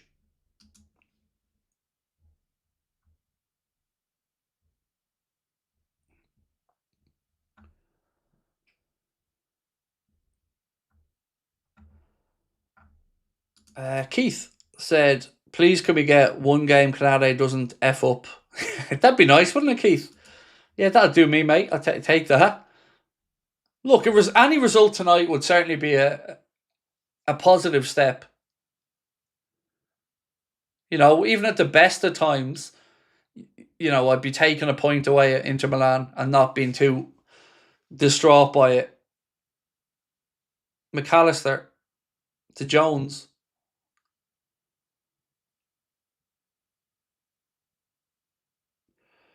Into Isak. He turns into traffic. Jones wins the second ball. Great footwork from Curtis. Still Curtis. Strike. Palmed away by Jan Sommer. Unlucky. Well done, Curtis Jones.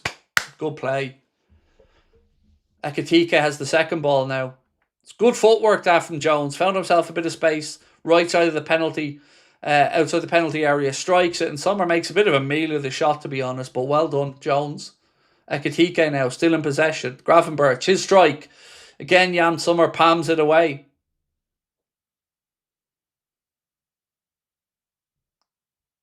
Inter have played around there. Liverpool's press. Thuram now. His ball inside's cut out and it's back with McAllister.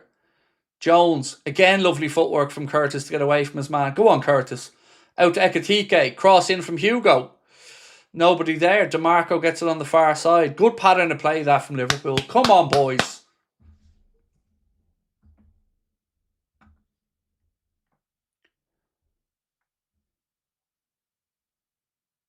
Lovely bit of ball carrying there from Curtis Jones.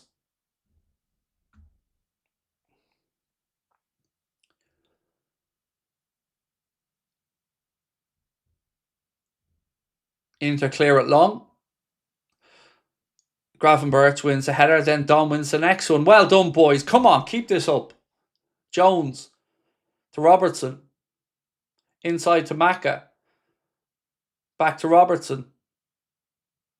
Jones has started this game like a man possessed. He's covering every blade of grass out there. Jones again in possession. Inside the Gravenberch. Kanade. Soboslai. Back to Virgil. Jones. Robertson. Nobody really up the line for him. That's the problem we have tonight. There is no natural width there. We've got Gomez holding a really high on the far side, as you can see, but we've no real width on the left. Oh, unlucky, boys. Ball played into Hugo Ekitike. He tries to take a first touch. Then the Inter defender gets back at him. Puts it behind. It'll be a Liverpool corner. Come on, boys. Again, just showing a replay. Curtis Jones' chance. Right, let's see if we can do something from this corner.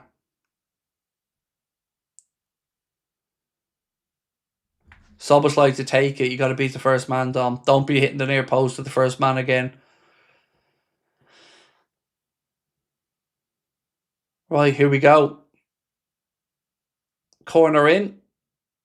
It's gone deep, to be fair. And it'll be another corner to Liverpool, this time on the far side. It's a good delivery. Swing it towards the back post. Inter Milan get a head in it and it goes behind. It'll be a Liverpool corner, this time on the other side of the pitch.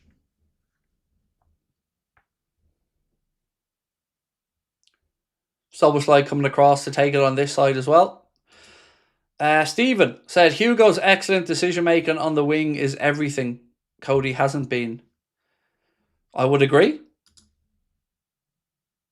You know, every time Hugo picks up the ball, you're on the edge of your seat.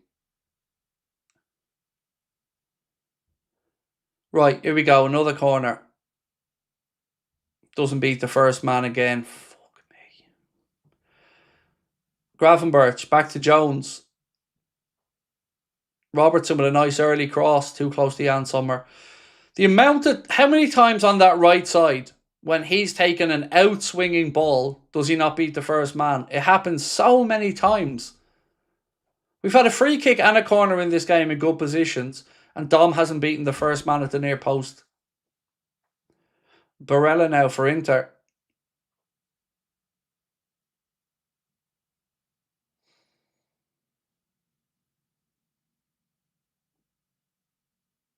They work it right side. Press comes on from Ekitike to the back to Jan Sommer.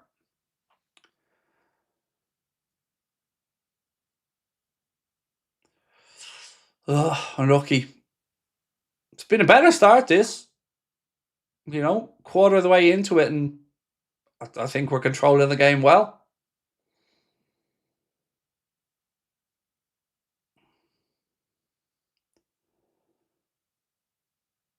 Barella, he switches it across. Press comes on from Maka. As you can see there, Maka is the guy who's splitting the strikers and making some of those later runs as well. Switched up right side here from Inter. They nod it down. Again, bit of space for them now. Come on, boys. Gravenberch defends that and cuts the ball out well. Plays the ball infield to Isak.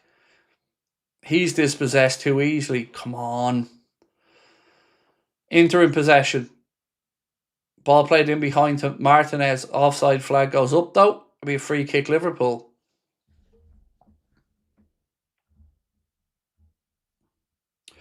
Craig, you're right. Our set piece close to get the boo.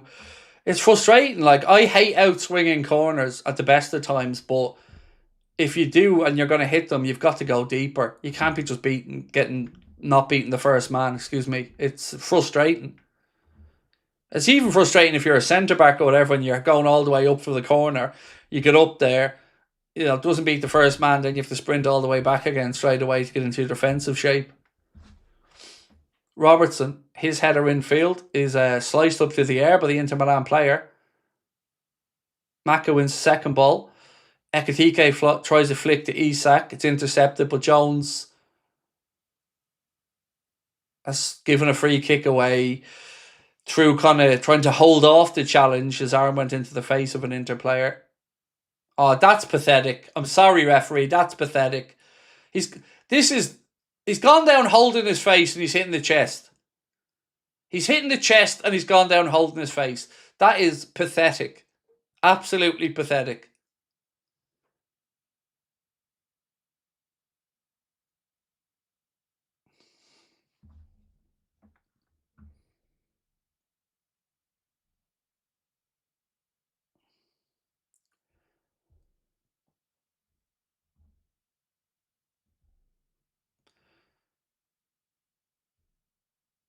Gravenberch, he turns around, keeps possession.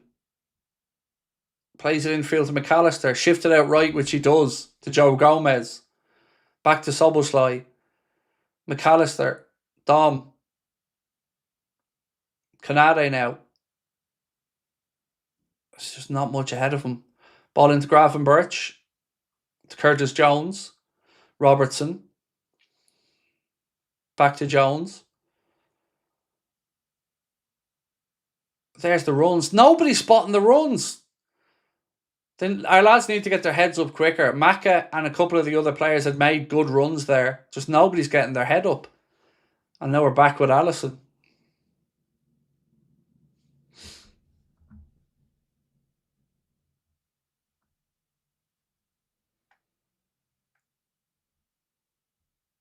Isak.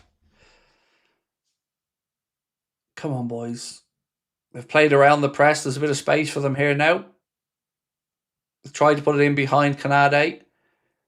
He goes back to Alisson, and Alisson clears it, put in to have it again. DeMarco. Zielinski now. Again, Zielinski. Little flick around the corner. Martinez. Edge of the box, little 1-2. And thankfully we defended that situation well, but they nearly carved us open there with a simple little 1-2 on the edge of the box. I don't even know why Martinez played the 1-2. We should have just shot. But he tried to play a little 1-2 with Thuram. DeMarco, his cross in. Robertson clears it. Free kick Liverpool. As is one of the Liverpool players, McAllister, comes in on the blind side of, I think, Barella. And he just gets clipped coming through. Barella never seen him, and the ref gives a free kick to Liverpool.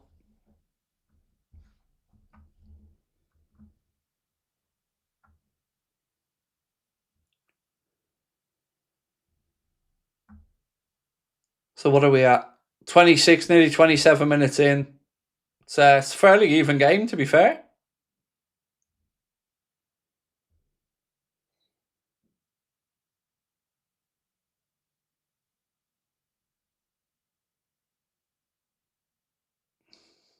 Right, we're back on the way. Isak, his touch, again, it's loose and lets the defender back at him. He's got to be better in possession than that when he does get it. McAllister to Robertson. Back to McAllister. Jones.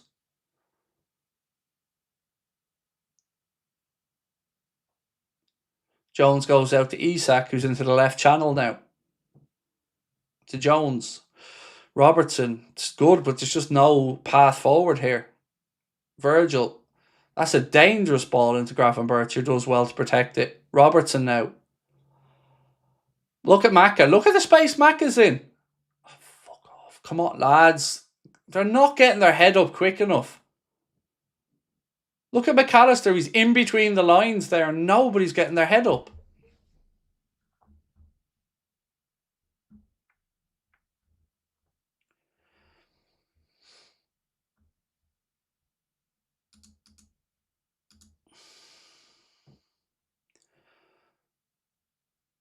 Ekitike.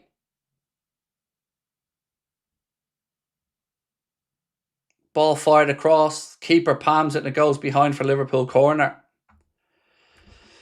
Ay, ay, ay. Right, boys. Come on.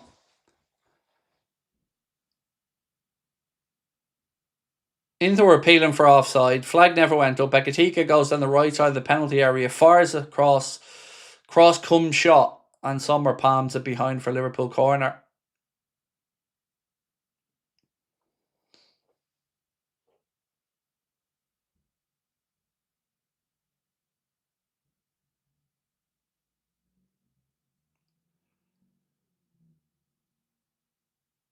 Another Inter player here with a potential injury. His hamstring is yeah,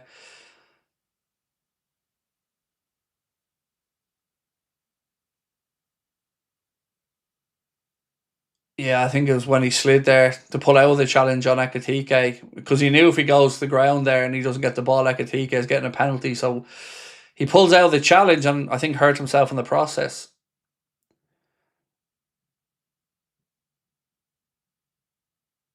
I hear this is bullshit, ref. Don't be getting this. He can walk off the pitch. Fuck off with this shit. Just stop, will you? Stop this bollocks. We know he's injured. Player walks 15 yards and then goes to the ground because there's no sub on the side of the pitch, and the ref just lets him lie there. Just weak referee, and just get him off the pitch, mate. Just get him off the fucking pitch. If he's able to walk 15 yards, he can walk the other 15 yards. Jesus Christ.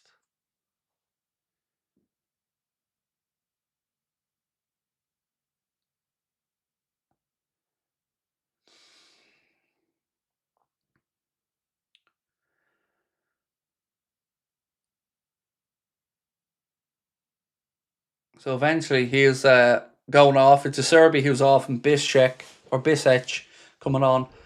Look at this little sly fuck again, just waiting on the edge of the pitch. Book that fucker. Jesus Christ.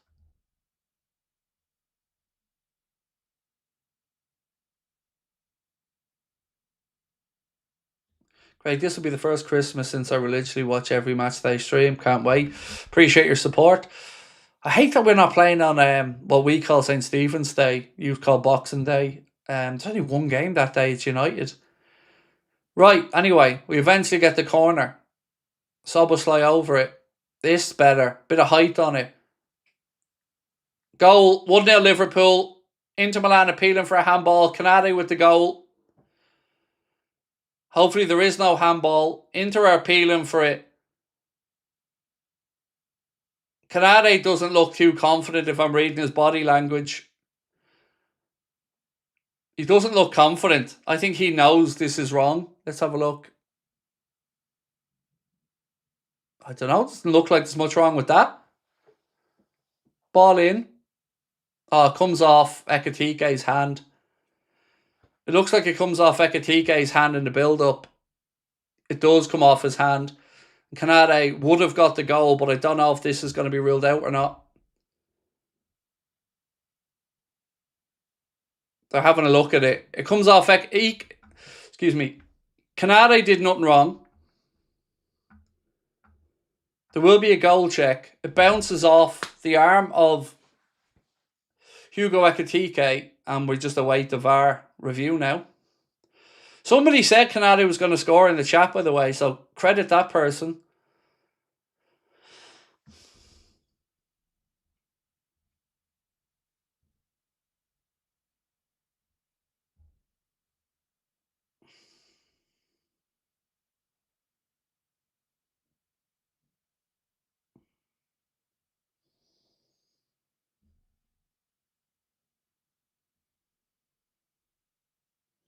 We're still waiting for it. Either send the ref to the monitor or not here. Like, there's just this. It's not a hard decision. One look at it and you know whether you think it's.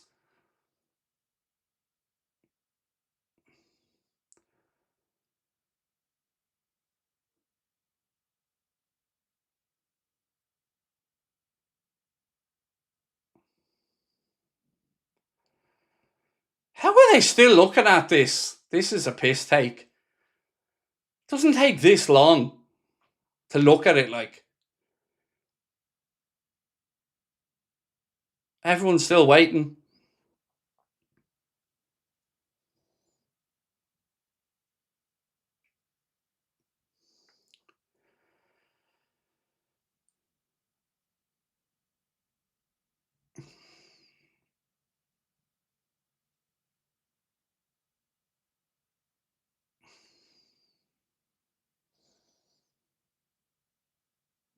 And we wait.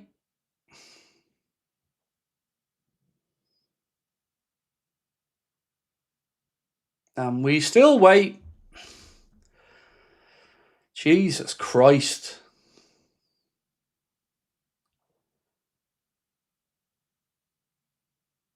Honestly, whatever the decision, how does it take this long?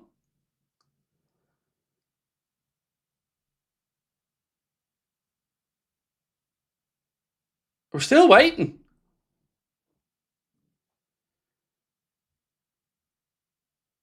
Ref's now going to look at the monitor. So after 3 minutes of them looking at it, the ref's now being sent to the monitor. Couldn't have just sent the ref to the monitor 3 minutes ago now? Ref's going to the monitor to rule it out. Ref's going to rule it out. They never sent him for the good stuff. And look where they freeze frame it as well. They're such scumbags. They never show the ref the actual full motion, full speed of it. They show him like where they want him to rule it out. Like, that's why I hate VAR. They make the ref's mind up as soon as he goes over. Look, we freeze framed this right in the worst part for you, ref. Don't show it in full speed like it should be. And by the way, it comes off Virgil first. So it comes off Virgil, then onto the arm. It's definitely not deliberate. There's no doubt it's deliberate. It's not deliberate, but...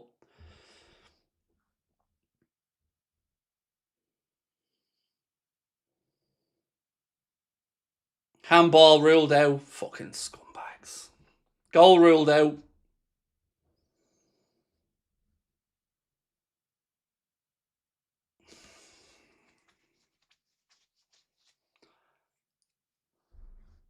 Here's the irony of this, right? Here's the irony of this. And look, it is what it is. But here's the irony of it. You're never getting a penalty for that same incident.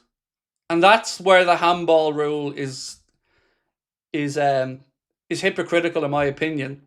But goal ruled out. We're back on their way.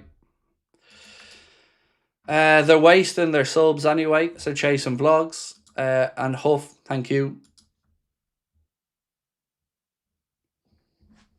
That's my big gripe with the handball rule. Is that there's a difference of a handball for a defender and an attacker. Now look, I'm not saying it was right or wrong. It hit his arm. There's no denying that, but it's no way intentional because Van Dijk heads it off his arm. Inter with a strike now. Laturo looking for a penalty. Screaming at the referee again.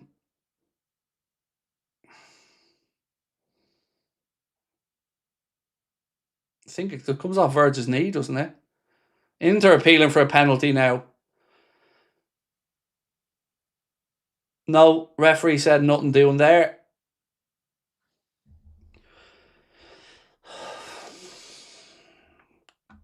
Corner Inter, which Barella's gone over to take.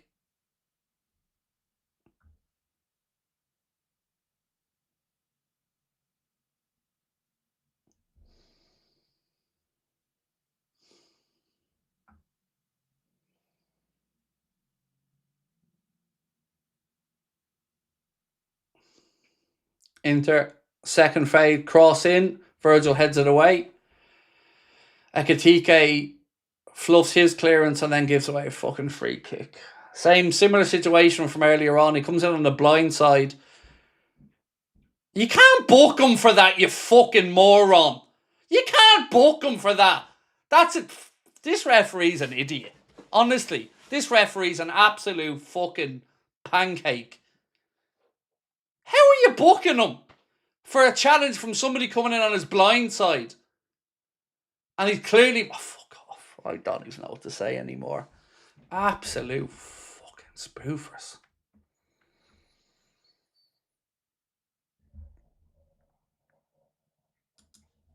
As a Man United fan, I love your work and passion. Thank you, my friend. I appreciate your support.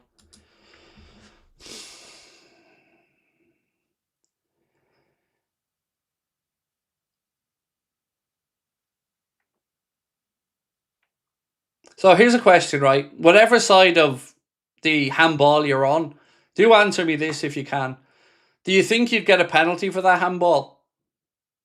Because you wouldn't. Free kick. Oh, jeez, I thought that was in. Had Alisson flying across, but thankfully goes the wrong side of the post. Barella hits a... I thought that was in, lads. It's about a yard wide. Had Alisson scrambling.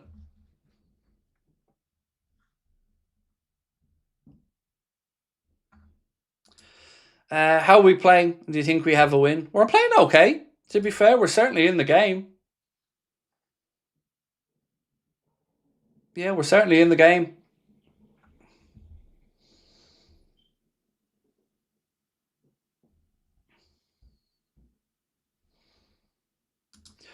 The fact it took them so long to get to the decision meant it wasn't clear and obvious, which is the gripe we have, fans will have with VAR. Look, one cursory look at that would have probably said, look, send the ref over. So, again, people are saying that was a handball. That's not what I'm asking you. I'm asking you, do you think you'd get a penalty for the same incident if it was the defender's arm? So, if you're going to answer that was a handball, just answer that one for me if you can. Do you think you get a penalty for that if it was the other way around? The answer is no, you wouldn't. And that's the problem with the handball rule. There's an unspoken double-edged sword to it. You know, it's not the same right across. And look, I'm not cry-arsing about this decision. These things happen. But we all know you wouldn't get a penalty for it. And that's what has always annoyed me about the handball rule is there's an unwritten law.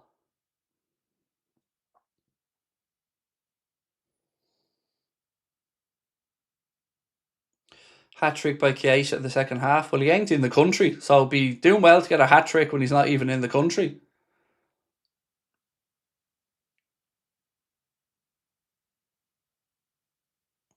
It's more the fact he changes trajectory, but that doesn't mean anything.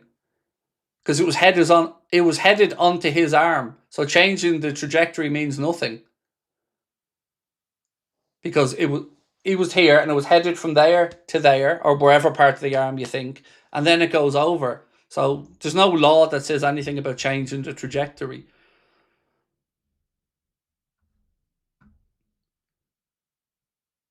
I think Inter have a corner here. Or did Ali keep that in? I think the flag went up. Yeah, they do have a corner. Chad said, in American football, the ref watches the screen with the replay officials to make a decision together to smoother process, in my opinion.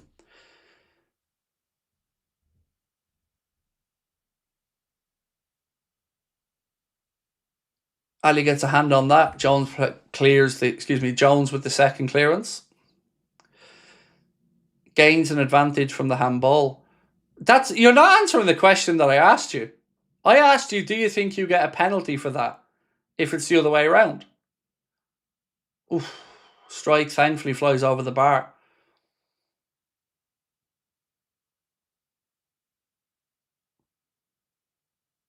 And look, I think wherever we are on the handball rule, I hope we can all agree on one part of it, that the 4 minutes or so it took was a piss take. Whatever you think on the decision, whatever side of that you're on, the process and the length of time it took was way too long.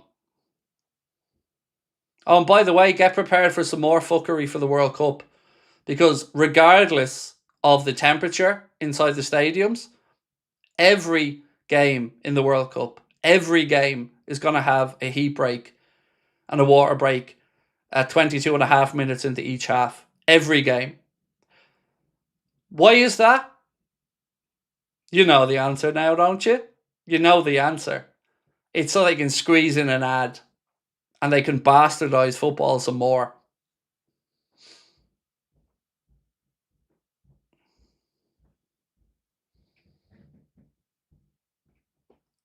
Barella, the DeMarco. Another Inter corner. So look, I'm all for water breaks, but usually at a certain temperature, there's a water break. And I'm all for player welfare. But even in air-conditioned indoor stadiums, they're making sure there's water breaks. And that's just going to be for ads. Which, again, is just a nonsense. Right. Corner to Inter. They go short with it to DeMarco. Back to Barella. His cross doesn't get past Isak. Isak has it now right side. Cuts infield. He's brought down. Here, ref. Fuck off! Lads, come on. This referee's having a mad one. Lads. That's fucking shenanigans. That is absolute shenanigans.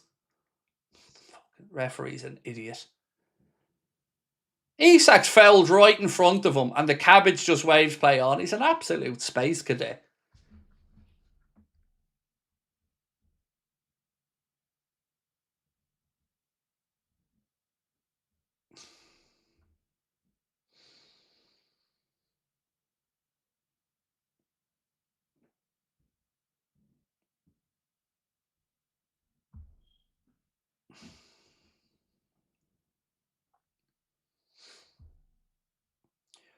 Right.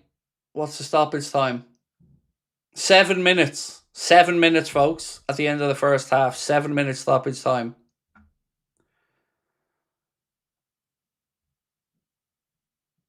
Gravenberch clears. Second ball.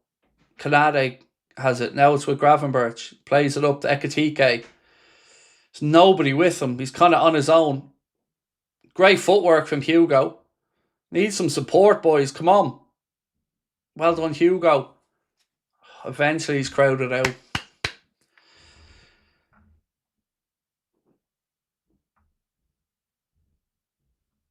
Why is it so hard to answer, Craig?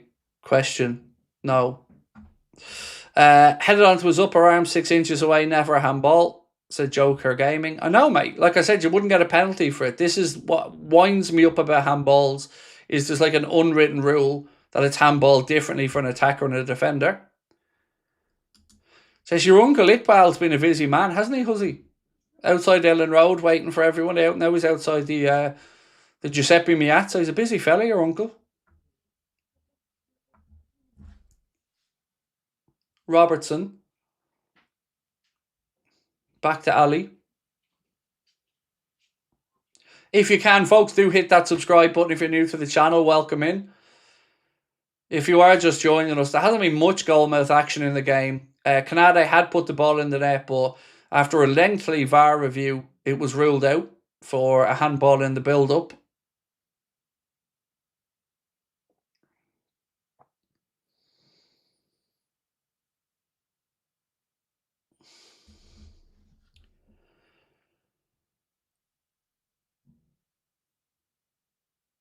This referee seemingly went to the Paul Tierney School of Excellence.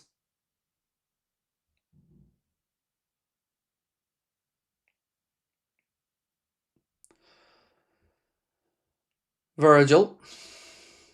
Jones. It's a very... Hang on, McAllister.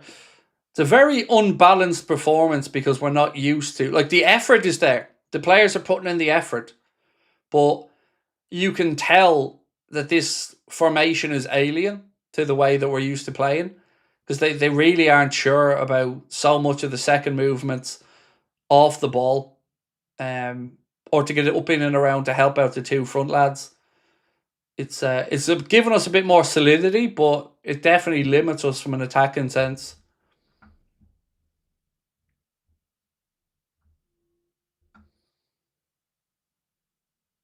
Cross in. That was my other uncle, Shammy, outside the Ellen Road. Oh, fair play. Remind me not to get on the wrong side of your uncles then. Do you still think Wirtz is better than Palmer? Absolutely.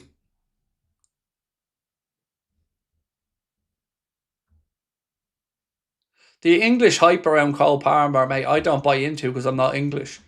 He's a good player, but Wirtz has a far higher ceiling and will be, and in my opinion, is more skillful than Cole Palmer. But, you know, you knew I was going to say that. You just wanted to try and make out like Wirtz was a write-off. But he won't be.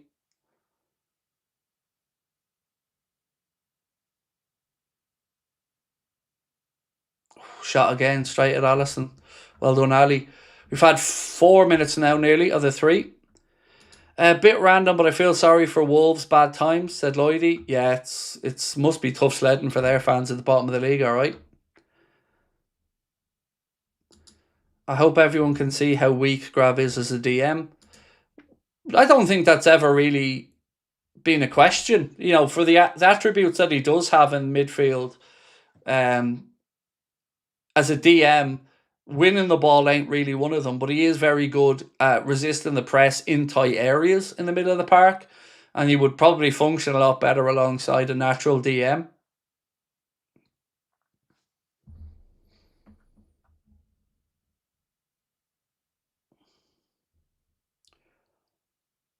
Jones, over the top, looking for Robertson. Robbo takes a heavy touch and it goes behind for an inter-goal kick.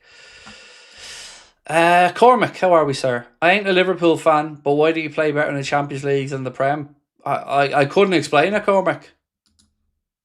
I couldn't explain it, mate. Maybe pace is a bit slower in the games. A little bit less intensity, perhaps, than there would be in English football. It's the only thing I can really think of, Cormac.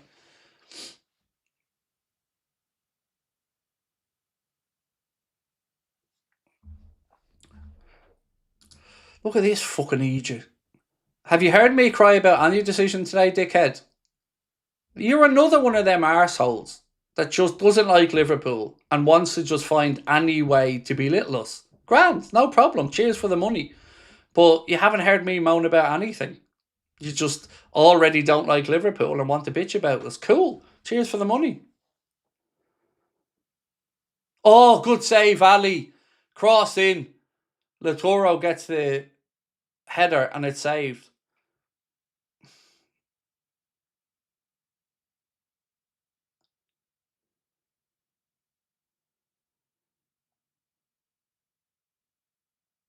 Barella.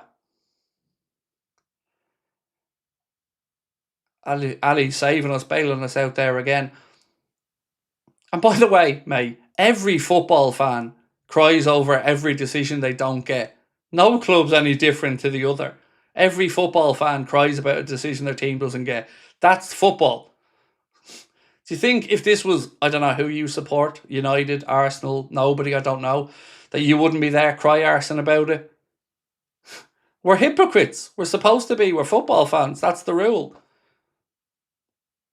And we don't need advice on how to win matches. We are the defending league champions, my friend. So let us worry about us. Again, well done, Ali.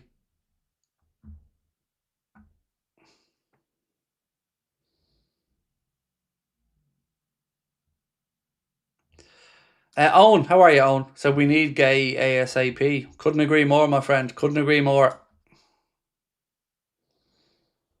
Right, we are at half time, ladies and gents, and it is still scoreless. The closest Inter have come was that header there from Martinez, which forced a very good save from Alisson Becker. Obviously, Liverpool had the ball in the net, but the referee and the assistants, after a lengthy VAR delay, ruled the goal out. So we are scoreless as we go on a half time. I'll never understand why these weirdos come into your chat who don't support Liverpool just to give you grief. Is it that bad supporting your own club? You're looking for other fan channels. It's just a weird state of affairs. Like, I love a bit of banter, like proper banter, and I always appreciate good banter from people. But this clown here, all he was doing was just finding a way to justify his dislike of Liverpool, as if any fan wouldn't be questioning every decision against their team. It's just laziness. But like I said, cheers for the money. Phil, have you ever thought about maybe the players don't want Salah at the club anymore? By the way, everyone's putting in more effort than before. No. Look, I've always felt, Phil, like there might be a thought of he's a bit selfish, but just look at his post on Instagram and see the likes on it. And you can see his teammates, some of them are there with him. But if I'm being really honest with you, Phil, I do think there is a divide in the dressing room. And it, probably is somewhat about Salah. And I think there's a divide on the manager as well, mate. Which, whatever way there's a divide in the dressing room, it's not a good thing at any club, is it? Whether it's over a player, a manager, or anything. And it never spells good news.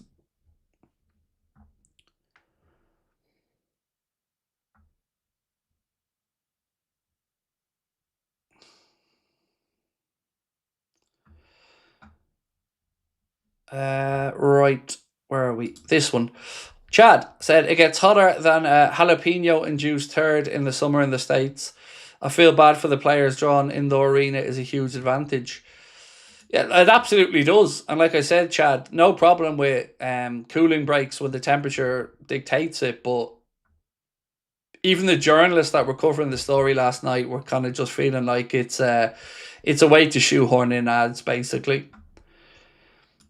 Kai said, imagine being that childish you pay to waffle crap. I'll take it all day, bro. I'll take it all day. It's free money. VAR wouldn't take responsibility for ruling it out. Yep, but here's the part I don't get, Project Nate. How did it take them 3 minutes to ask the ref to look at the monitor? Like, ultimately, I do want the refs making the decisions. I do. I want the ref ultimately making the decision. But there's a couple of things about the process of VAR that I don't like. So when the ref went over to the monitor, what you want to happen is to see a replay of it in full speed from a few angles so the ref can make his mind up. But what happens is the refs go over to the monitor, and it doesn't matter what game it is, what league it is, what moment it is, what team it is.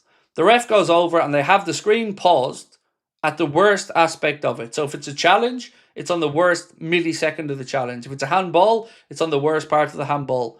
They don't give context. They go over and they want to put an idea straight into the referee's mind when they get to the monitor. That is absolute bollocks. Look at the way VAR is supposed to be used. Slow motion is only supposed to be used in very, very specific criteria. But freeze frame, when the ref gets over there, It's like making the decision for him before he gets to the monitor. But like I said, people will all have their own take on it. I just don't like the process of the way VAR is used for these moments right across the board. Where are we at? Off topic, have you seen Salah's family want to ban Ankara? I haven't, but look, ultimately, these things between him and Kara are all about ego. That's all this is. It's just two lads whipping their balls out on the table and not wanting to back down on it. It's just a stupid, pointless, needless thing that I don't really want to give much airtime to, because everyone's entitled to their opinion. Salah did name check Carragher, who then did have his say. And look, I don't like any of it because none of it benefits the club. Non-weirdo sending love. Thank you, mate.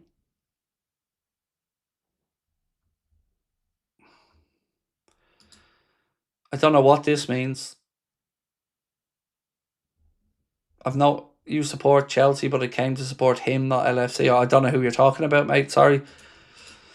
Akatika Cookie said, "Hey Craig, I cannot watch the game. How are the boys doing? I just know Canada's goal's been disallowed." I would say the endeavour in the first half has been there. And definitely wouldn't say the lads have down tools and aren't trying. What I would say, though, is it feels like the system change is understandable because of the personnel, but you can really see that it's not something that they've trained much in, because they do look a little bit confused, out of shape, if you get me. Yeah, that's my take on it. Like, the effort's been there, but we do look like we don't really feel comfortable in the system. Josh said, not a bad half. Verts could change the game. Yeah, I do hope we see a bit of him. I really do. Arneslot needs to stop being softy and start motivating his team. Verts in for Maka. Jones' sensational performance. Verts will really carve them. You know what the funny thing is, Red Boz? I agree with you on Jones, but watch him be scapegoated. He always is. No, like, a lot of people won't give him credit. And I've been saying for weeks, Jones, at the very least, is forward-looking and doesn't hide on the pitch and wants the ball and backs himself. You know, that means a lot in these type of situations to me as a fan. Michael Oliver 2.0. So, look, let me run through my take on the first half and the players. We'll go through them one by one. Allison, top-notch, great save. Gomez, I think he's doing okay. As is Canade, Robertson. I think the back line's done fine. Gravenberch, I don't like the midfield. I don't like it. I don't think there's enough bite in there. Jones is doing well. McAllister looks a little bit lost out there for me, if I'm being honest with you. And Isak just looks so far off it. Even his touches, everything just feels off for Isak. He really doesn't look clued in at the minute. And every touch seems to be 2 yards away from him. Yeah, not really feeling it from him today.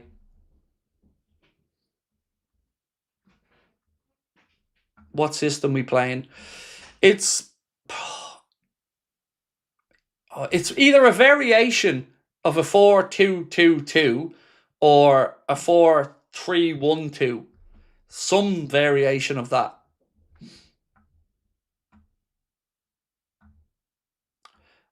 Sorry, let me keep going through this one. Where are we at? This one. Nimrod Hurwitz said, it's so obvious that if we win, everyone would say it was Salah who was the problem all along. Probably the same people who used the Jota excuse as the reason. Look, as a Liverpool fan, mate, if we win, I don't care what people want to or don't want to use as the reason. I just want us to win games of football. And if we win, that should be all that we want. The rest of the stuff will sort itself out and figure itself out. But what we should want and do want is Liverpool winning games and us to be playing better. So, give me a win any day of the week. Colin said, missed the first half. What's the rundown? Good effort. A little bit disjointed at times. The game's been a bit patchy. Both teams have played their way through the lines, but I think there's been some movement that our players aren't getting their eyes up for. So there's been a couple of times I've seen Maka standing in between 4 Inter players between the lines and not being picked out. There's been a couple of runs as well that they haven't got the head up quick enough to see. And we really are lacking width on the left-hand side. Gomez is holding a really high line on the right and is being an outlet. But Robertson, again, feels like he's not giving us much license to get forward. And it's given us problems down the left side. We've no natural width there. Nikki said, boring game so far. I thought Inter would get at you. Yeah, it hasn't been fantastic from either side, Nikki, to be honest. But look, if we end up taking a point here, I'm not going to be too upset with it. I'd have taken it before the game. Let's see what the lads sent out are about. Inter play and always have played players spread across the field. Too reliant on each other. Will break them and carry into Saturday. Tough on that. Thank you, mate. Appreciate you, Chris. No goal in my opinion, but the delay ruined the momentum. Look, I'm understanding of the handball situation from every angle of it. I truly am. It's one of those, I feel disappointed it's not given, but I also understand it not being given. The thing that winds me up about it, like I've said, is the process of how long it took and the hypocrisy of the handball rule in general. Like right across the board. It feels like attackers have one law and defenders have another law. And if a goal comes from an accidental handball, rule it out. But if a handball comes from a defender accidentally handing it, it's waved off as not enough for a penalty. And I think if we're all being honest about it, whatever club you support, that's kind of where the handball law is at. And it's messy because it's treated differently in 2 similar incidents. And that's what I just don't understand. It needs to be simplified and spelled out. Max said, that summer has truly messed Isak up. Yeah, it has. But let's be honest about it. He's got to knuckle down and get back to his levels. You know, he comes in with a big price tag. And yes, everybody expected a bit of time for him to get fit. But, you know, now it's on him. Now he's got to start delivering better performances and living up to the money that was paid for him. Is this the system Slot was trying to build? Because if the players can get used to it, I think this could work. I don't know. Somewhat, yes. But there is a real lack of width there. But look, it's a system that over time, I think could be adjusted to suit us. Certainly with 2 strikers and Wirtz in the hole behind. I would like to see Wirtz in that Maka role for the second half. But like you, there are look, every formation has its benefits and its pitfalls. This one makes us a little bit more solid, but does deny us width. It feels like the type of formation teams would play against us to funnel us out into wide areas. James said, still not pressing enough. Bring on Wirtz, take Maka off. We need that player to find those small pockets into Ekitike and Isak to work off. Totally agree with you on that one, James. Lewis said, currently listening to you on a flight from LA. Nice. Technology, flying, love it. Safe travels, my friend, safe travels, and thank you for dropping in. Thank you for the keep it up super sticker. Appreciate that, Gavin. Jack said, need more crossing supportive wingers at this club instead of wingers that only want to be the main man. Much love for Salah and Gakpo, both are selfish. Thank you. Appreciate your input. VAR conned you, by the way, that long to the side. I've no doubt the process was a joke. You know, I think whatever side of the actual decision people are on, I think most people agree that the whole process took way too long. Arthur said, like the 4-4-2 diamond with my untrained eye. it's that 4-4-2 diamond is pretty much a 4-3-1-2 if you just put one man a bit forward. So like I said, formationally, it's probably fluid in and out of possession. But, you know, what's very clear is we are playing with two strikers up top, which honestly is what I want to see going forward. You know, if you've got two players of that ilk, they should be both out there on the pitch. So, yeah, let's just hope whatever happens going forward, we can start to see more of Ekitike and Isak both out there together. And hopefully Wirtz playing it off them. If Wirtz comes on, I think Isak gets a goal, said Chad. Thank you, Chad. I'd like to see Bradley on as well, for what it's worth. Yeah, I'd like to see Bradley on as well. You think Frimpong would work well in this system? Yes, he would. Like, if you just straight away there took Gomez off, put Frimpong exactly where Gomez is, and given that much license to get forward, yes. Like I keep saying, if you get in a centre-back or two, every fibre of me screams 3-5-2. Every part of me. But you just need those extra centre-backs. Marcus said, Craig, I want Arna out. So do I, but I want Liverpool to win more than anything. So, you know, I do think the manager's not going to be up to it, but ultimately I want the Reds to win. You know?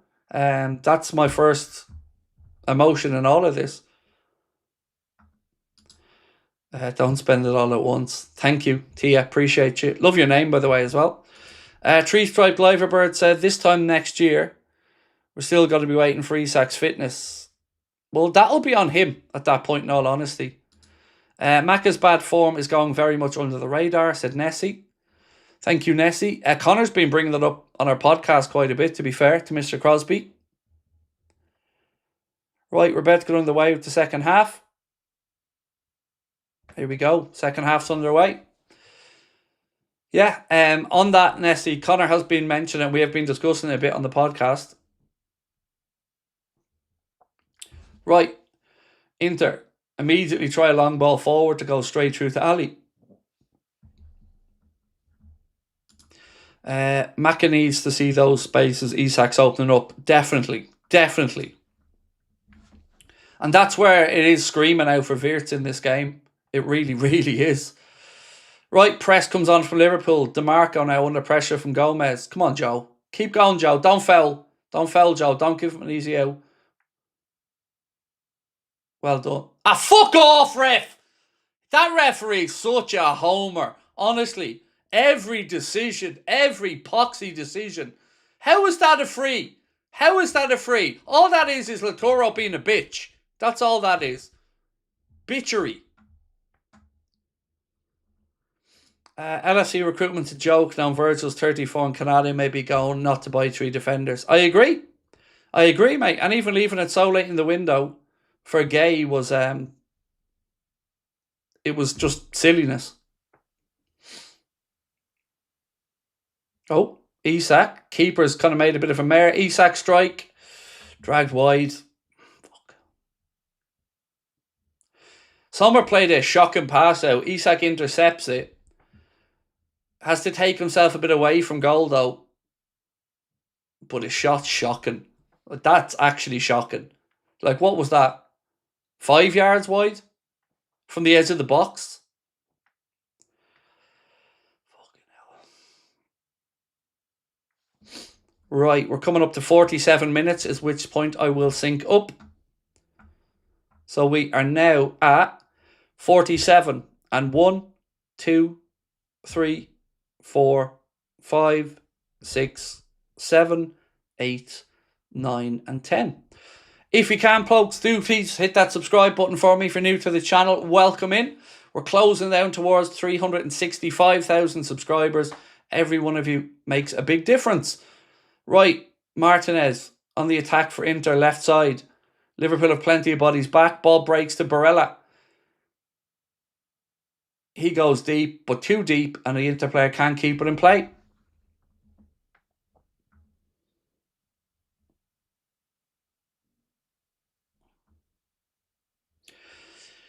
Should remember you're a club in, I think you meant to say transition, and things will sort themselves out. If I believed in the manager, I'd kind of go along with you on that, but transition or not, the fall off's been too much. It just has, especially for the money spent. And we still have gaping holes in the squad that, we're short in areas. But look, there's definitely a point to what you've said, mate. Gravenberch. Collington. Welcome to Anfield Agenda FC, my man. Really appreciate you. Don't forget, after the game, we will have our match reaction, our player ratings video, and I'm going to put a late news video as well tonight to go through the breaking stories around Salah, January, and that situation. So that probably won't come out till about midnight or later, but do keep an eye out for it, especially if you're somewhere in a different time frame or different, time zone.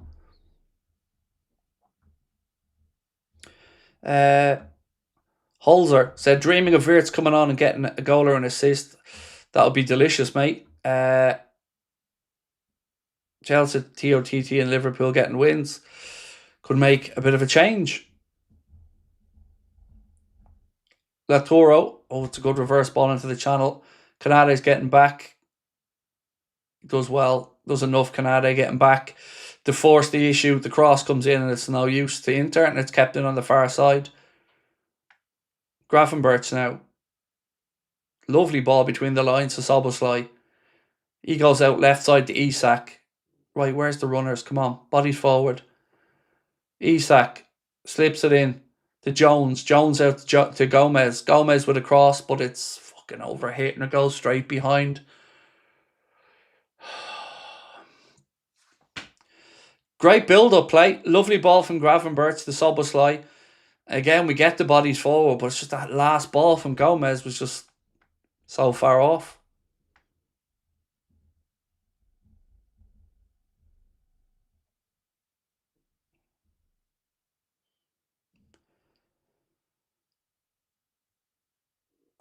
Is it just me that saw Canade with a goal? It was ruled out, mate. It was ruled out. They judged that it came off Ekitike's hand on the way through. Busy Media said Inter not even playing well. Yeah, I'd agree with you. So I was like, it feels like this game is there for the winning. If we have that about us, this game's there to be won.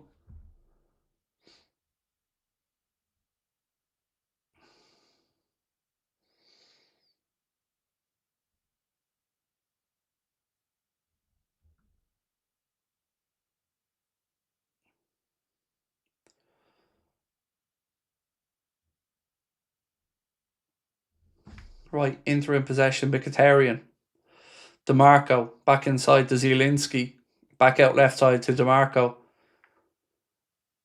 Bastoni.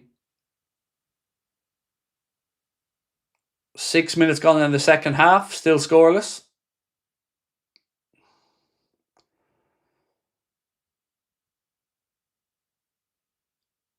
Martinez, Bastoni, Barella, back to Zielinski, Barella, Bastoni. Liverpool with everybody back defending here. Inter halfway inside the Liverpool half left-hand side. Barella finds a little pocket of space. Liverpool looking for the offside flag, which eventually comes. And a free kick to Liverpool for offside. That was poor from Bastoni.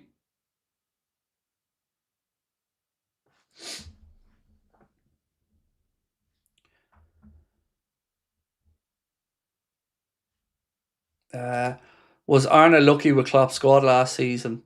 So this is something that I get asked a lot, Jack, and everybody will have their own answer to it. I think the lazy answer is someone to say yes, it was Klopp's squad and he won it. My answer is he did what Jurgen couldn't do the season before, which was keep people fit enough to get over the line. And that, in my humble opinion, was the difference. that he was able to just measure the intensity a little bit better, which, to be fair, Ruben Peters and him have been renowned for doing. And that was what I think made the difference. Ultimately, we got over the line because of that. Good press from Joe, Szoboszlai, McAllister. What the fuck was that? Jesus. Mac is just so far off it. But yeah, sorry, Jack. Yeah, that would be my answer on it, mate. He said, if Mo was in the 11th day, you think we would have had more? I don't know. I don't know. Like, it's impossible to say.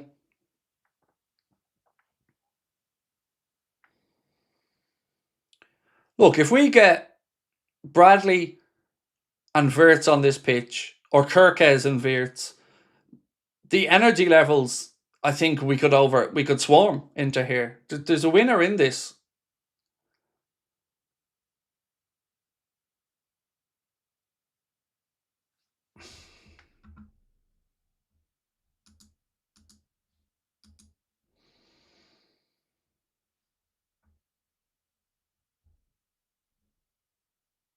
Canade. Who would you want as our new captain? At the moment, you'd say Szoboszlai, probably one of the front runners. Chris said, is Mo regretting what he said given the backlash? I mean, only Mo could answer that one for you, Chris. The worst part about it is, it's just that it causes a divide, Chris. And, there are no winners for us fans in this situation. The club, as much as I think Arna should be gone and I have a few other gripes with the club, they did what they had to do in that situation. I actually don't think they were strong enough on it. I think they should have fined him.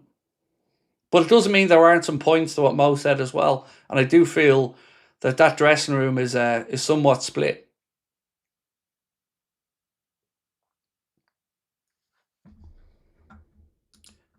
Martin said, wonder if the Suits had plans of moving on from Slot after this season, not renewing Mo, and Virgil after win the Premier League win wrecked them. Too strange. No, I think they generally wanted the manager to work out and do want the manager to work out. But, I don't think anything can convince me that they're not trying to get rid of Mo at this point. I really do feel like for them, they've looked at it and gone, right, he's got a new deal. And this is just my take. If the new deal works out and Mo keeps banging in goals, happy days, win-win all round.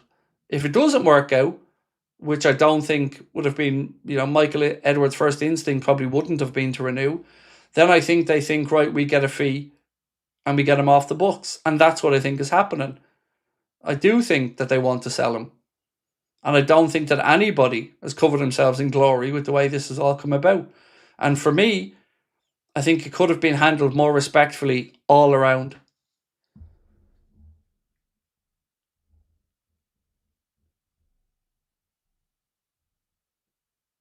Gomez to Maka. Back to Canade. So this system has definitely given us more solidity, but Inter are slow. That's another thing we have to say here. Inter are slow. They're not like bursting with pace on their side or anything.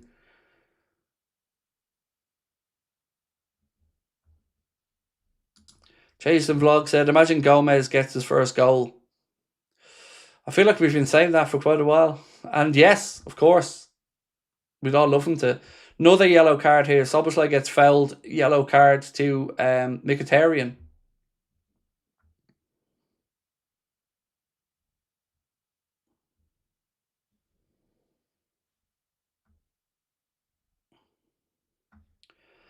Outside of Gay, what other centre-backs would you want? Are we buying in January? I think we are. I mean, the Semenyo conversations are really heating up, and we'll talk about them in the video later on tonight. Look, I'd take Bastoni, I'd take Collins from Brentford. Obviously, I'd take Mark Gay. One to keep an eye on as well as Joel Ordonez of Club Bruges. He's another name in the mix worth keeping an eye on.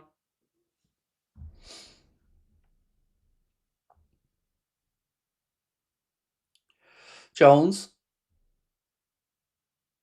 Lovely bit of play from Ryan there to get away from his man. Slips it down the line. Isak. He goes back. Robertson. Cross in. Oh! Oh my days. Nearly an own goal. A sliced clearance that took it away from Maka. I mean, that was nearly a fantastic goal for Liverpool. Gravenberch slips it down the line. Isak puts it out left. Low early cross in. That's the cross we need more of. That's the cross our fullbacks and our midfielders need to be putting in for strikers. That ball early across the front of the 6-yard box. Much better. Much better.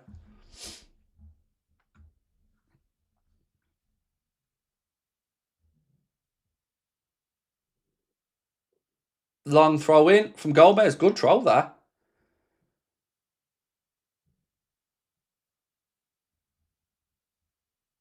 Inter looking to play the way out, but we smothered them and took the ball back. Jones. He gets dispossessed. He didn't see the man coming up behind him. Again, lovely Ekitike. Come on, boys. Zielinski now wins it. He's shifted it left side. Barella. He's got DeMarco there left with him. Barella spreads it across to Lautaro Martinez, whose shot is blocked, thankfully. Barella again.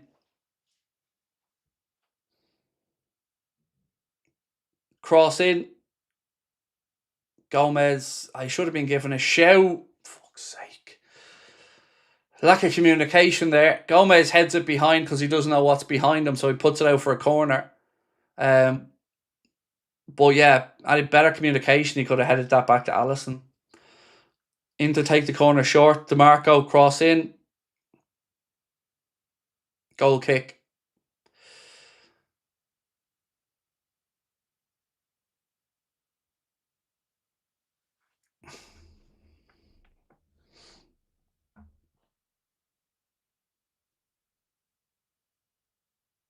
That definitely should have been a corner, by the way. 100% comes off Virgil's head.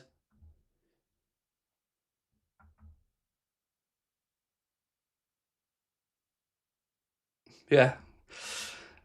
Dean said, watching Isak a lot, and he seems frustrated with players around him. His body language not the best. He seems to want to be spoon-fed and not fight. Yeah, look, he hasn't... I haven't been impressed too much with him either tonight, if I'm being honest with you, Dean. Like, if you contrast his body language and effort to Ekitike's, it's night and day. Zielinski, out right-hand side again. Inter having a bit of a spell here the last few minutes. Free kick Liverpool, Mac is fouled. Right, we are past the hour mark now. Be interesting to see if and when Arne looks to his bench. Right, we are 384 subscribers away. If you can, please do hit that subscribe button, folks. Pleasure to have you guys in with us. Don't forget we have our match reaction coming up. And if you would like to submit your player ratings, please do make sure you join the Anfield Agenda WhatsApp. Scan the QR code that you can see on the screen there now, or the one in the bottom right-hand corner of the image.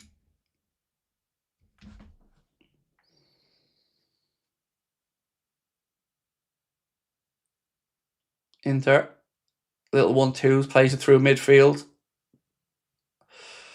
And yeah, there was a miscommunication there between a couple of Inter players and allows Liverpool to break away down the right. Unlucky. Bastoni comes across, blocks Szoboszlai's pass. It's a throw into Inter, pretty much on the halfway line.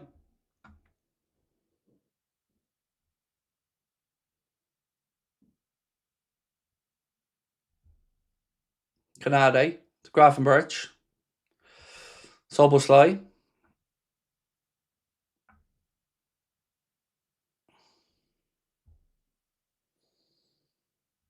Isak might be the worst signing of all time. Look, I'm not happy with him, but to write anybody off, anybody of any team in 2-3 months is just a piss take. Football is littered with players that have taken time to settle in. And I'm not trying to defend Isak's form, it's not great, but to be talking about him in those terms is just silliness. Like, let's talk about him after a couple of seasons and see where he's at then. Jan Sommer goes long. Gomez. Cushions it across to Virgil. to Robertson.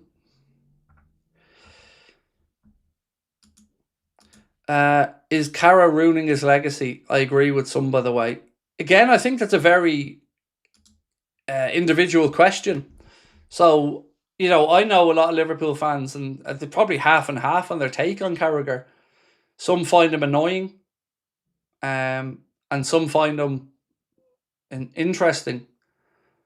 I'm kind of, as a player, loved him. Absolutely loved him. Loved his effort, loved his honesty on the pitch. As a pundit, I love him when he's not talking about Liverpool.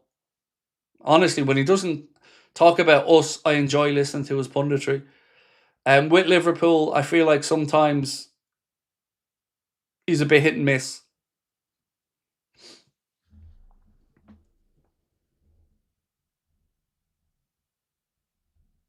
Right. Gomez looking to set up the long throw.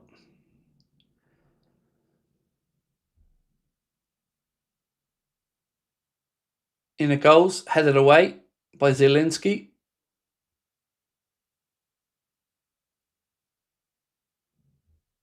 Don't foul him, Ibu. Decent pressure.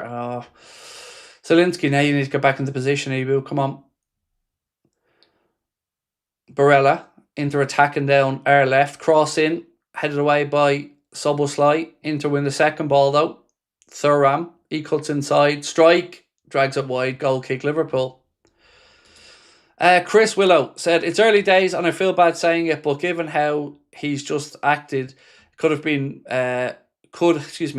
have been Mo, the toxic man in the team? We're playing well. Look, everything's on the table, Chris. Like, we don't see the dressing room. We don't know, mate, what's going on in there. So I really don't know. But that being said, I'm happier with the performance I'm seeing today to some extent. There's still things that need to be better. And Inter are, again, a very one-paced team. So yeah, I'm unsure is the honest answer, Chris. I don't know where the problems lie, but I just want rid of the problems. Another corner, by the way, to Inter. Aaron Garza said, the match is screaming for Wirtz, much more solid defensively, but we need that creative spark. I would agree on that one. I would agree with that, mate. I would. We definitely need that bit of flair in behind the strikers to find those pockets of space.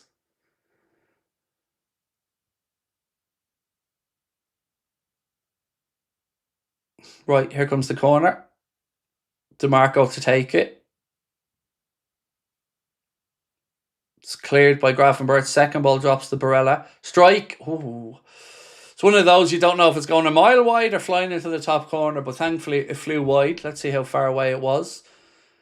Grav heads it down, and then Barella kind of tries an outside of the foot volley. Yeah, that's quite a ways wide.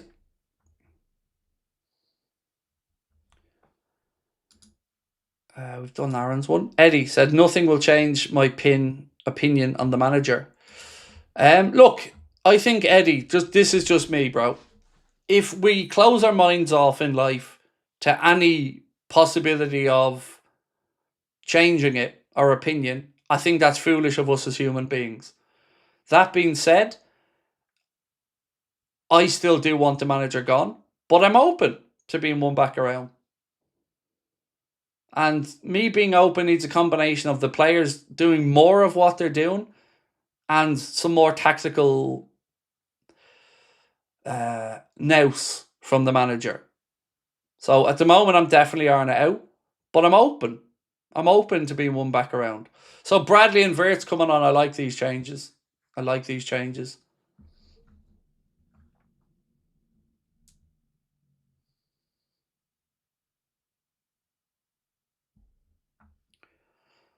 Still waiting to see who is coming off. It's Isak anyway. And look, I can't complain about that. I can't complain about taking Isak off. Isak and Gomez off. Wirtz and Bradley on. Do I support Northern Ireland or Ireland? Well, I'm from the Republic of Ireland, so obviously I support the Republic of Ireland.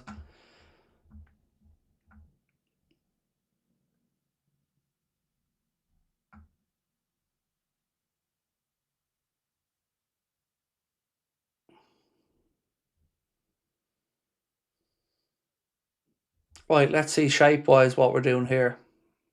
Gravenberch spreads the ball out. To lovely control from Bradley. Cross in. Oh, Ekitike strikes, blocked. Second ball back. Strike. Oh, it's over the bar. Unlucky. Better. Great control by Bradley. Lovely pick out as well. Ekitike hits his shot. It's blocked. He should probably do better with the shot, if I'm being honest with you. Yeah, he should be getting that past the defender. But either way, better play. Lovely touch that from Bradley. Is there any truth behind the club seeking a manager? So I reached out to a lot of people today, including my friends at Anfield Index, who, spoke about the club having conversations or feeling out the situation for Fabregas. And what I can say to you is that there are definitely been managers that are being looked at. But that's not unusual when a situation like this is happening. So I never ever expect to hear anything from the club, at any club, other than the back and the manager. But there are certainly been managers being spoken about and being assessed 100%.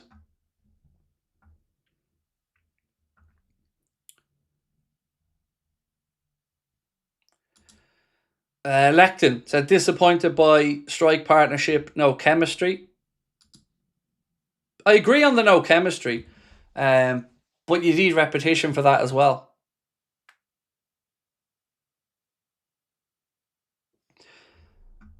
Craig, after the game turned off and a view in the background, it's much more enjoyable experience. You're an underrated commentator. Thank you, bro. Appreciate that, Grim Reaper. Right, free kick. Szoboszlai over it. Ball dinked into the far post. Cleared away by Inter Milan. Wirtz has the second ball. He's looking around to assess his options. Goes across to Jones. Dominic Szoboszlai now. He pings one out left-hand side. Robbo flicks it straight to an Inter player, but gets the second ball back. Cross in from Andy Robertson. Goes all the way through on the far side, but Bradley keeps it in play. Bradley back to Szoboszlai. Low left-footed cross, hooked away by Bastoni. Bradley then jumps straight into the Inter Milan player. Mkhitaryan, it's a free kick Inter. Stop deleting my comments. I don't know why your comments are being deleted or who's deleting them, but you can go away for that one. Accept your ban and bye-bye.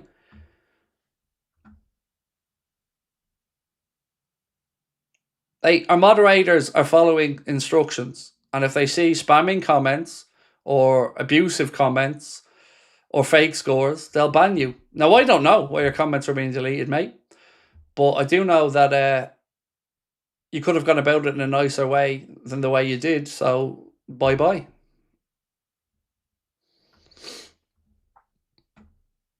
I'll always back our moderators, because without them I couldn't do what I do. But they don't always get things right. And there was a gentleman earlier on who messaged in to say, could you unban our account, please? He'll get his account unbanned. But like I said, a bit of respect for everybody goes a long way.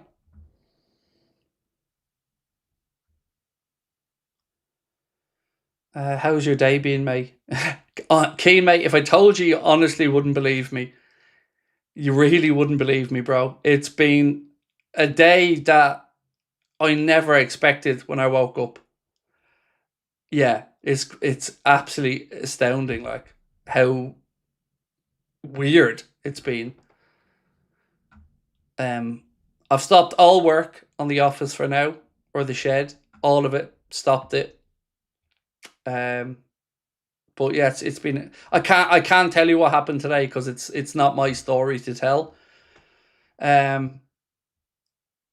it's not my story to tell, but let's just say it's an interesting day. Wirtz as a striker will probably be interesting, said Chasing Vlogs. Huzzy said, Craig, my uncle Iqbal's falling asleep. I don't blame him, I don't blame him. how are fans already calling Isak a donkey? Crazy. Because there's just so much overreaction in football at times. And look, I'm somebody who overreacts to a lot of things. But I try to give players a bit of time at a new club to settle in before writing them off. Inter are probably the perfect type of opponent for us in that they've not got great pace. They're not going to attack us in wide areas with lightning wingers to take on fullbacks. So this was always a game that we were going to hold our own in. And it's there to be won. If we have anything about us, we should go and win this game.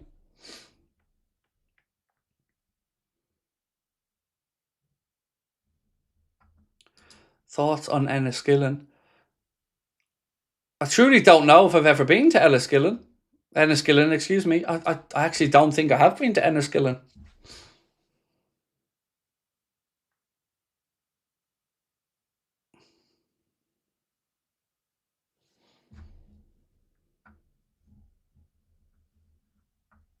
The ref has shown 7 reds in his 6 previous games. Jesus. Well, there's 16 minutes to go on this one, and it's still scoreless. Free kick. Oh, no. Ref. Hang on. The ref put the whistle to his lips there and then fucking ran away? You little shithouse. Michael, thank you for helping me get through the loss of my father to alcoholism, 20 years of age. It has been hard, but you help me every day. Thank you. Mate, I had the pleasure of meeting Michael. We brought him out for dinner when he was over here for one of our shows. And an absolute lovely fella. I'm so sorry, but as you know, I can sympathise. My father died. I was 21 when my father died of alcoholism. His death cert said severe alcoholic hepatitis, and I watched him die in front of my eyes, mate. So I get it. It's tough, bro. It's tough, but one thing, Michael, if I can give you some advice, is don't doubt yourself. Don't ask, could you have done anything different? Don't say, could I have pushed harder? Could I have asked them more questions? Don't beat yourself up, mate. An alcoholic's decision is on an alcoholic. It's a disease. It's an illness. And I bet myself up for years, man, asking myself, could I have done, why wasn't I enough for my dad to stay alive, I'm an only child, mate. And then my mother killed herself. So, as I said, I get it. And I'm so sorry it happened to you. But please, do not be beating yourself up or second guessing yourself. I asked myself that question for years. Why was I not enough for my dad to stay alive? Why did he give up? And his stemmed from the breakup of his relationship with my mother, like. Wirtz, lovely ball through. Oh, unlucky. Fuck. Wirtz on, spots the run of Ekitike, threads the ball in around, but it's just a little bit too much, and Sommer's off his line. Is this the footy stream? This is whatever the fuck I want it to be stream. Simple as that. Your sense of entitlement is crazy. If you don't like it, fuck off. Like, nobody's keeping you here, but it is whatever we want it to be. It's a community stream. And we deal with our subscribers and our viewers' situations, and we try to help them. It's not that hard to figure out.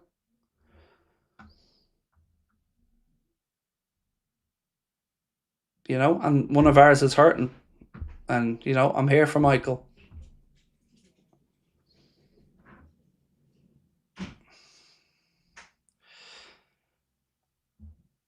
Do I like Rory Gallagher? Yes, incredible guitarist. Incredible. Absolutely incredible. Wouldn't have listened to a whole lot, but yeah, my father would have played Rory Gallagher quite a bit. Very, very talented man.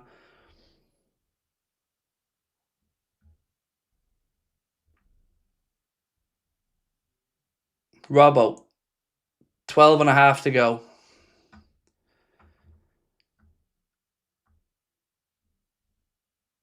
Asentino said, Craig, people have no patience. Let things breathe with Isak. No patience with Arna.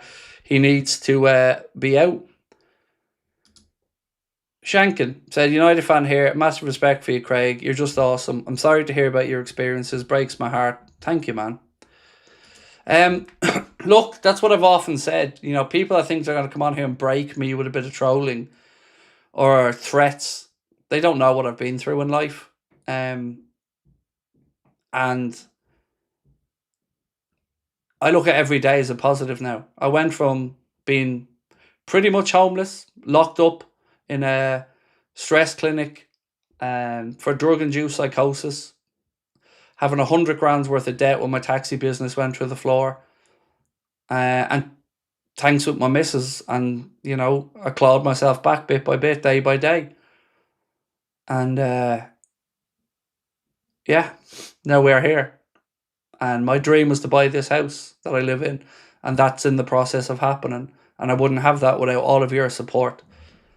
So this has always meant more than a football stream to me. It's been a saving of my life. It's given my family hope, and I've got to meet some absolutely amazing people and be part of their daily lives. And that's you can't measure that, like.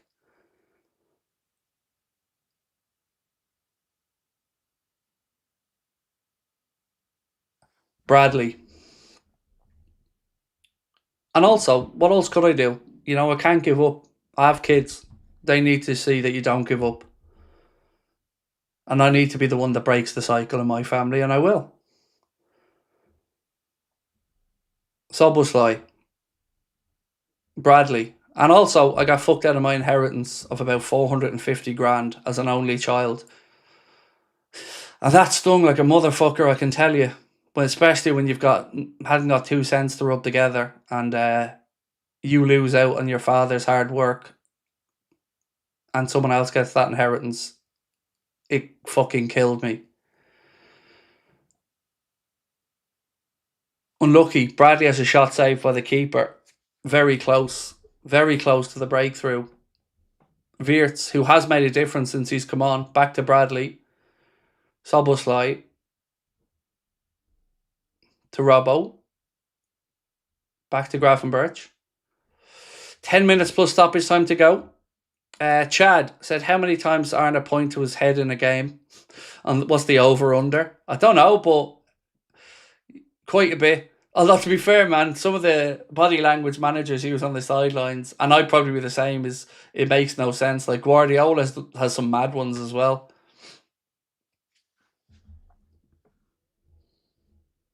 Craig, write a book. I've often said I'm going to write a book, but not for any commercial purposes. It was something one of my psychologists, when your solicitor said to you, and I'm not joking, my solicitor said, if you told me your life story, it's been my family solicitor for my whole life as a child, like, if you told me your life story and I didn't know your family as I do, I think it was made up. So like I said, I'm proud to still be here and having a future ahead of me. It means so much. And I always wanted to talk about this on the Happy Hour podcast, but I'm probably the only football content creator who hasn't been on there yet. But yeah, there definitely is a story there to tell. And I think and I hope that it will give other people in a similar situation a bit of hope. That's why I said people can judge me all they want. They don't know me and they don't know my story. So that's why I've always been fair about it. I don't mind people judging me. You see a clip of me, you think I'm an asshole. I get it. I totally do. But, give us a chance. Come watch us. Come get to know us. And I think you'll think differently. Dave, appreciate that, man. Thank you. But I don't get to be here without you guys giving me the space to open up and be honest and be sincere. And my life turned in one very simple thing. My psychologist used this tool to me. Do you ever see those little, like, Meccano balls that open up and go back into itself? He said to me, your heart's like this at the minute, Craig. You're just blocking everybody out. Open it up. Let people in. Don't be afraid to be vulnerable. And that changed everything. It changed the channel's direction. It changed my direction. Because I did stop having that bitterness and I opened myself up and I showed a bit more vulnerability, and I wasn't judged for it. And that was beautiful. And that's because of the great people here watching.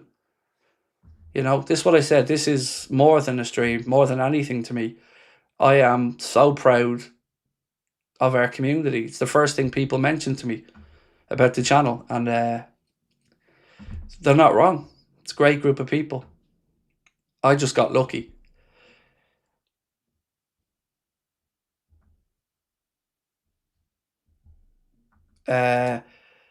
Just played a dart tournament and won £500. Yeah, we love that, JJ. We love that. And right before Christmas as well. That's class. My dad used to come home with a few Christmas hams over the years playing darts as well. One of the things we do have for the office is we've got a full dart set up ready to go. Because yeah, there'll be a bit of darts content maybe over the years as well. But yeah, we love that, man. Well in. Bradley. Ekatike. Wirtz goes to ground, but even he doesn't appeal for it. It's cleared away. It's been good pressure, this, from Liverpool over the last few minutes. Milo, how are we? Thank you for your streams this year. If I'm being honest with you, thank you for your streams. You're welcome, man. Thank you for being here. Hugsy, thank you, Craig, for all you do, man. You've helped a lot of us. In other news, nothing would make me happier than Flo showing what he's capable of. Yeah, look, I'll defend Florian Wirtz forever because I know there's a superstar in there and we will get to see it. And I can't wait for the I told you so's to some of the opposition fans who've been writing it off. Potential penalty check here for that. Pull back on Wirtz. So there is a VAR check for it. Let's have a look. I mean, he has a handful of his shirts. Again, why are they taking so long? This is ridiculous. Like, whatever the decision, again, why are you taking so long? Either send the ref to the monitor or don't. But this bullshit of, how is it taking this long? It's subjective. Ref's going to the monitor. There could be a penalty here, folks. There could be a penalty. Ref's on his way to the monitor. Ben, you're an inspirational family man and entertainer. Thank you, bro. Wouldn't mind a little bit of acknowledgement sometimes from my own country on that. You know, we've had not even a write-up in our local newspaper about our channel.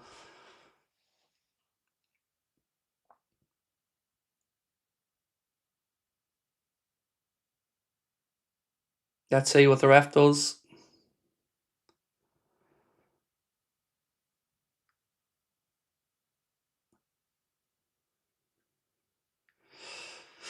So the ref's doing a lot of talking without telling us the fucking decision here.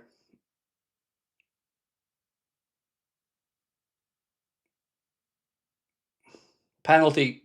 Penalty given. Penalty Liverpool. Come on! Penalty to the Reds. Come on!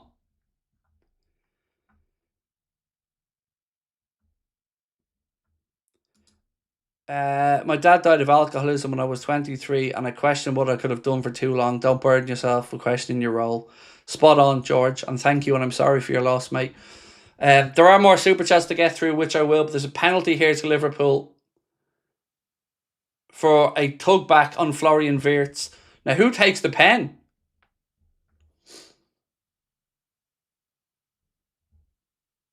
Look, I'm going to say this, soft.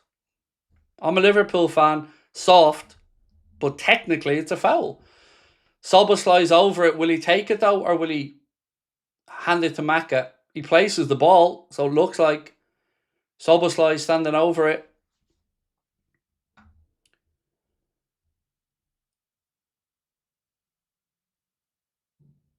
Dominic Szoboszlai against Jan Sommer. It's a short run up. Keeper's going side to side. Szoboszlai takes a deep breath, steps up, saved, scored. Jesus fucking sorry, scored. My apologies, 1-0 Liverpool. I made a mess of that. I don't know why I said saved. It's a goal. I ruined the goal celebration. 1-0 Liverpool. Oh, can't even get the words out, lad. Sorry, it's a goal. Dominic Soboslai, 1-0. Yeah, sorry. Fucking hell. Yeah, that is the most peculiar goal celebration I've ever had. Sorry, lads. Goal, Soboslai. I maybe subconsciously I was just expecting the worst. Yeah, but goal. Sorry, I owe you an apology. Yeah, that's my Homer Simpson dope moment for sure. Oh, and there, ladies and gentlemen, is why I'm not a professional. But Arna's pointed to his head again, Chad. So drink. Right.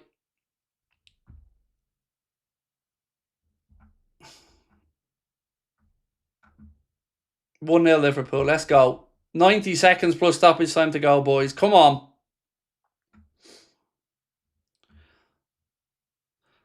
I don't know why. My head must have been so scared of. I don't know. That's one for the outtakes anyway.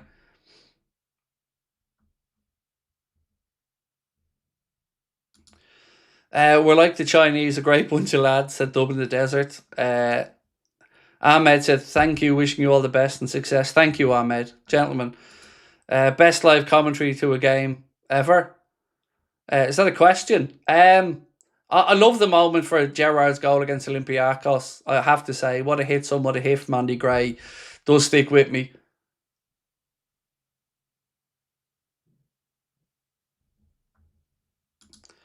May the force be with you, Mr. Skywalker. Appreciate you, bro.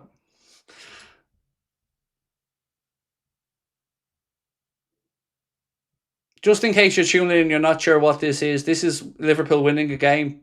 Just in case you're confused, you're not sure what you're seeing. You are not seeing things. We are winning 1-0. It was a penalty. Dominic Szoboszlai scored it, despite what the idiot commentator here said.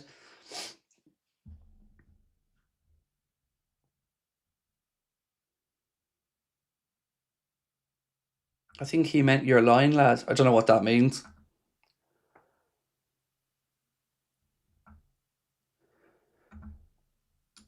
Sorry for what you've been through, Craig. Hopefully only the Reds can get a win for you. Well, we've got a great moment there to put us on the road to a win.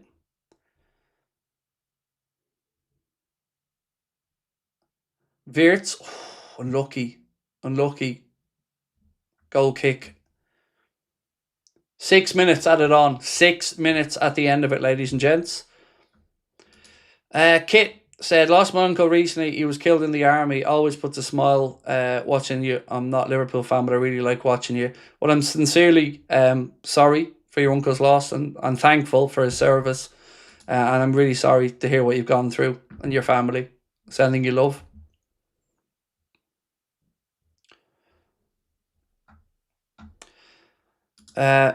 You weren't lucky, Craig. You've worked hard. Could have given up, but you didn't. And now we love you for it. Thank you.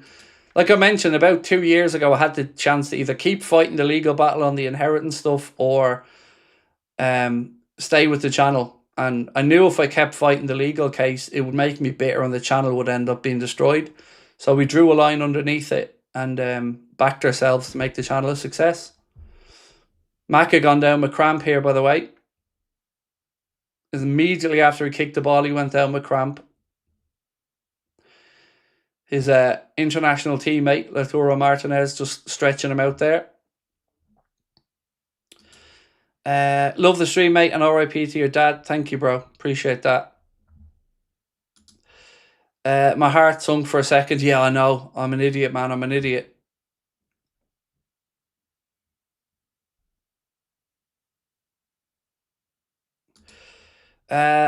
Your slot-based pessimism raced to the surface. I know, mate.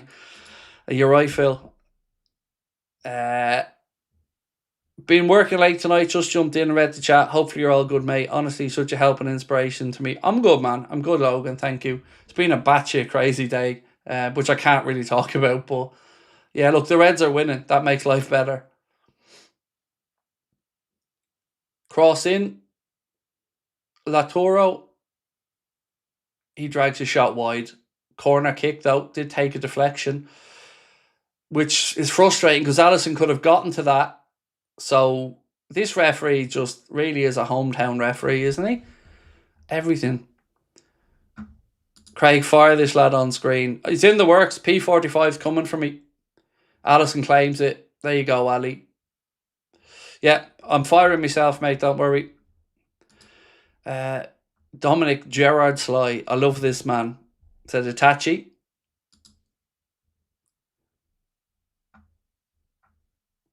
Hope you're well, mate. United fan here, but you're sound. Thanks, Ethan. Appreciate you, bro. I'm all right, dude. I'm all right, thank you.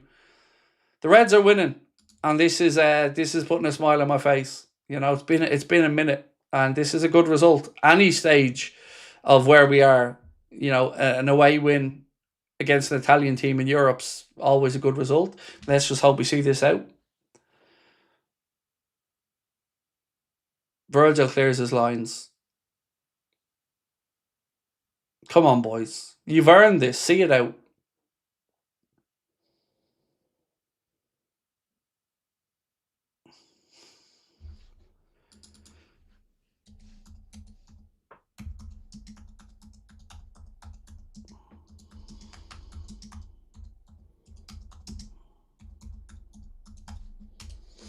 Free kick Liverpool. Connor Bradley down from a challenge. That's it. Run the clock down, Connor. Sub Canade off immediately, said Max. Look, we've been defensively sound today. When's Frimpong back? Very soon. He's out doing some running and doing some work on the training ground, mate. So shouldn't be too far away now at all for Frimpong to be back. Do we ever put a bet on the footy? I tried to not bet when Liverpool are playing, although I did have a couple of stupid little weird ones. Like, it was 275 quid for a Szoboszlai header. 275 to 1, sorry. So I put £1 on that or £1 on that. And but usually I try not to bet on Liverpool's games. NFL would be more the thing I'd bet on. Right, 1 minute. But again, don't forget, we're working with Big Up from this weekend, where you guys are going to be able to pick your yes-no questions in their fantasy competition. You know, maximum entry is €10 or $10. Minimum is $1. And you pick the questions, yes or no. 10 different questions. You pick between 2 and 6. And we'll be launching that this weekend for the Brighton game. So keep an eye out from Thursday.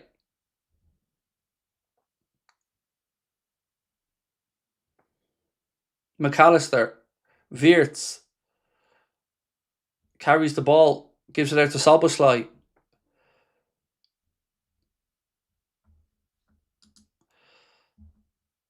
Tachi said 4 games unbeaten. Well, yeah, 2 wins, 2 draws. I'll take it. Reckon you'll get a bit of momentum from this, said Callum.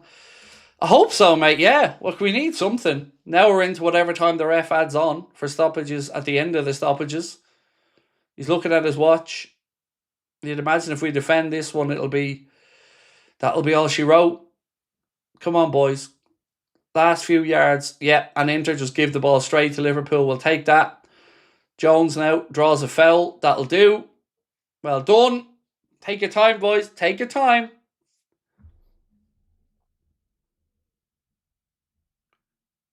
Akatike. Quick free kick.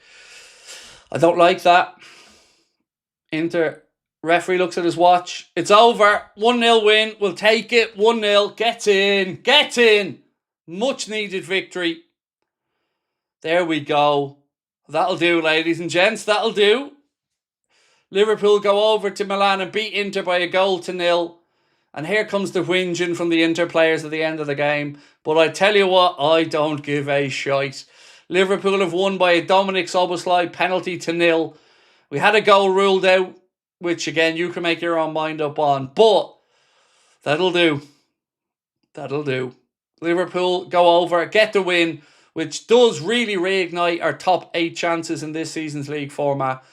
A much needed morale boosting victory for both Arne Slot and those players, and of course us Liverpool fans. It wasn't a classic by any stretch of the imagination, but I tell you what, a win is a win is a win, and I will happily take it. We will be live for a match reaction, folks, in about 60 seconds time. Don't forget to come and join us.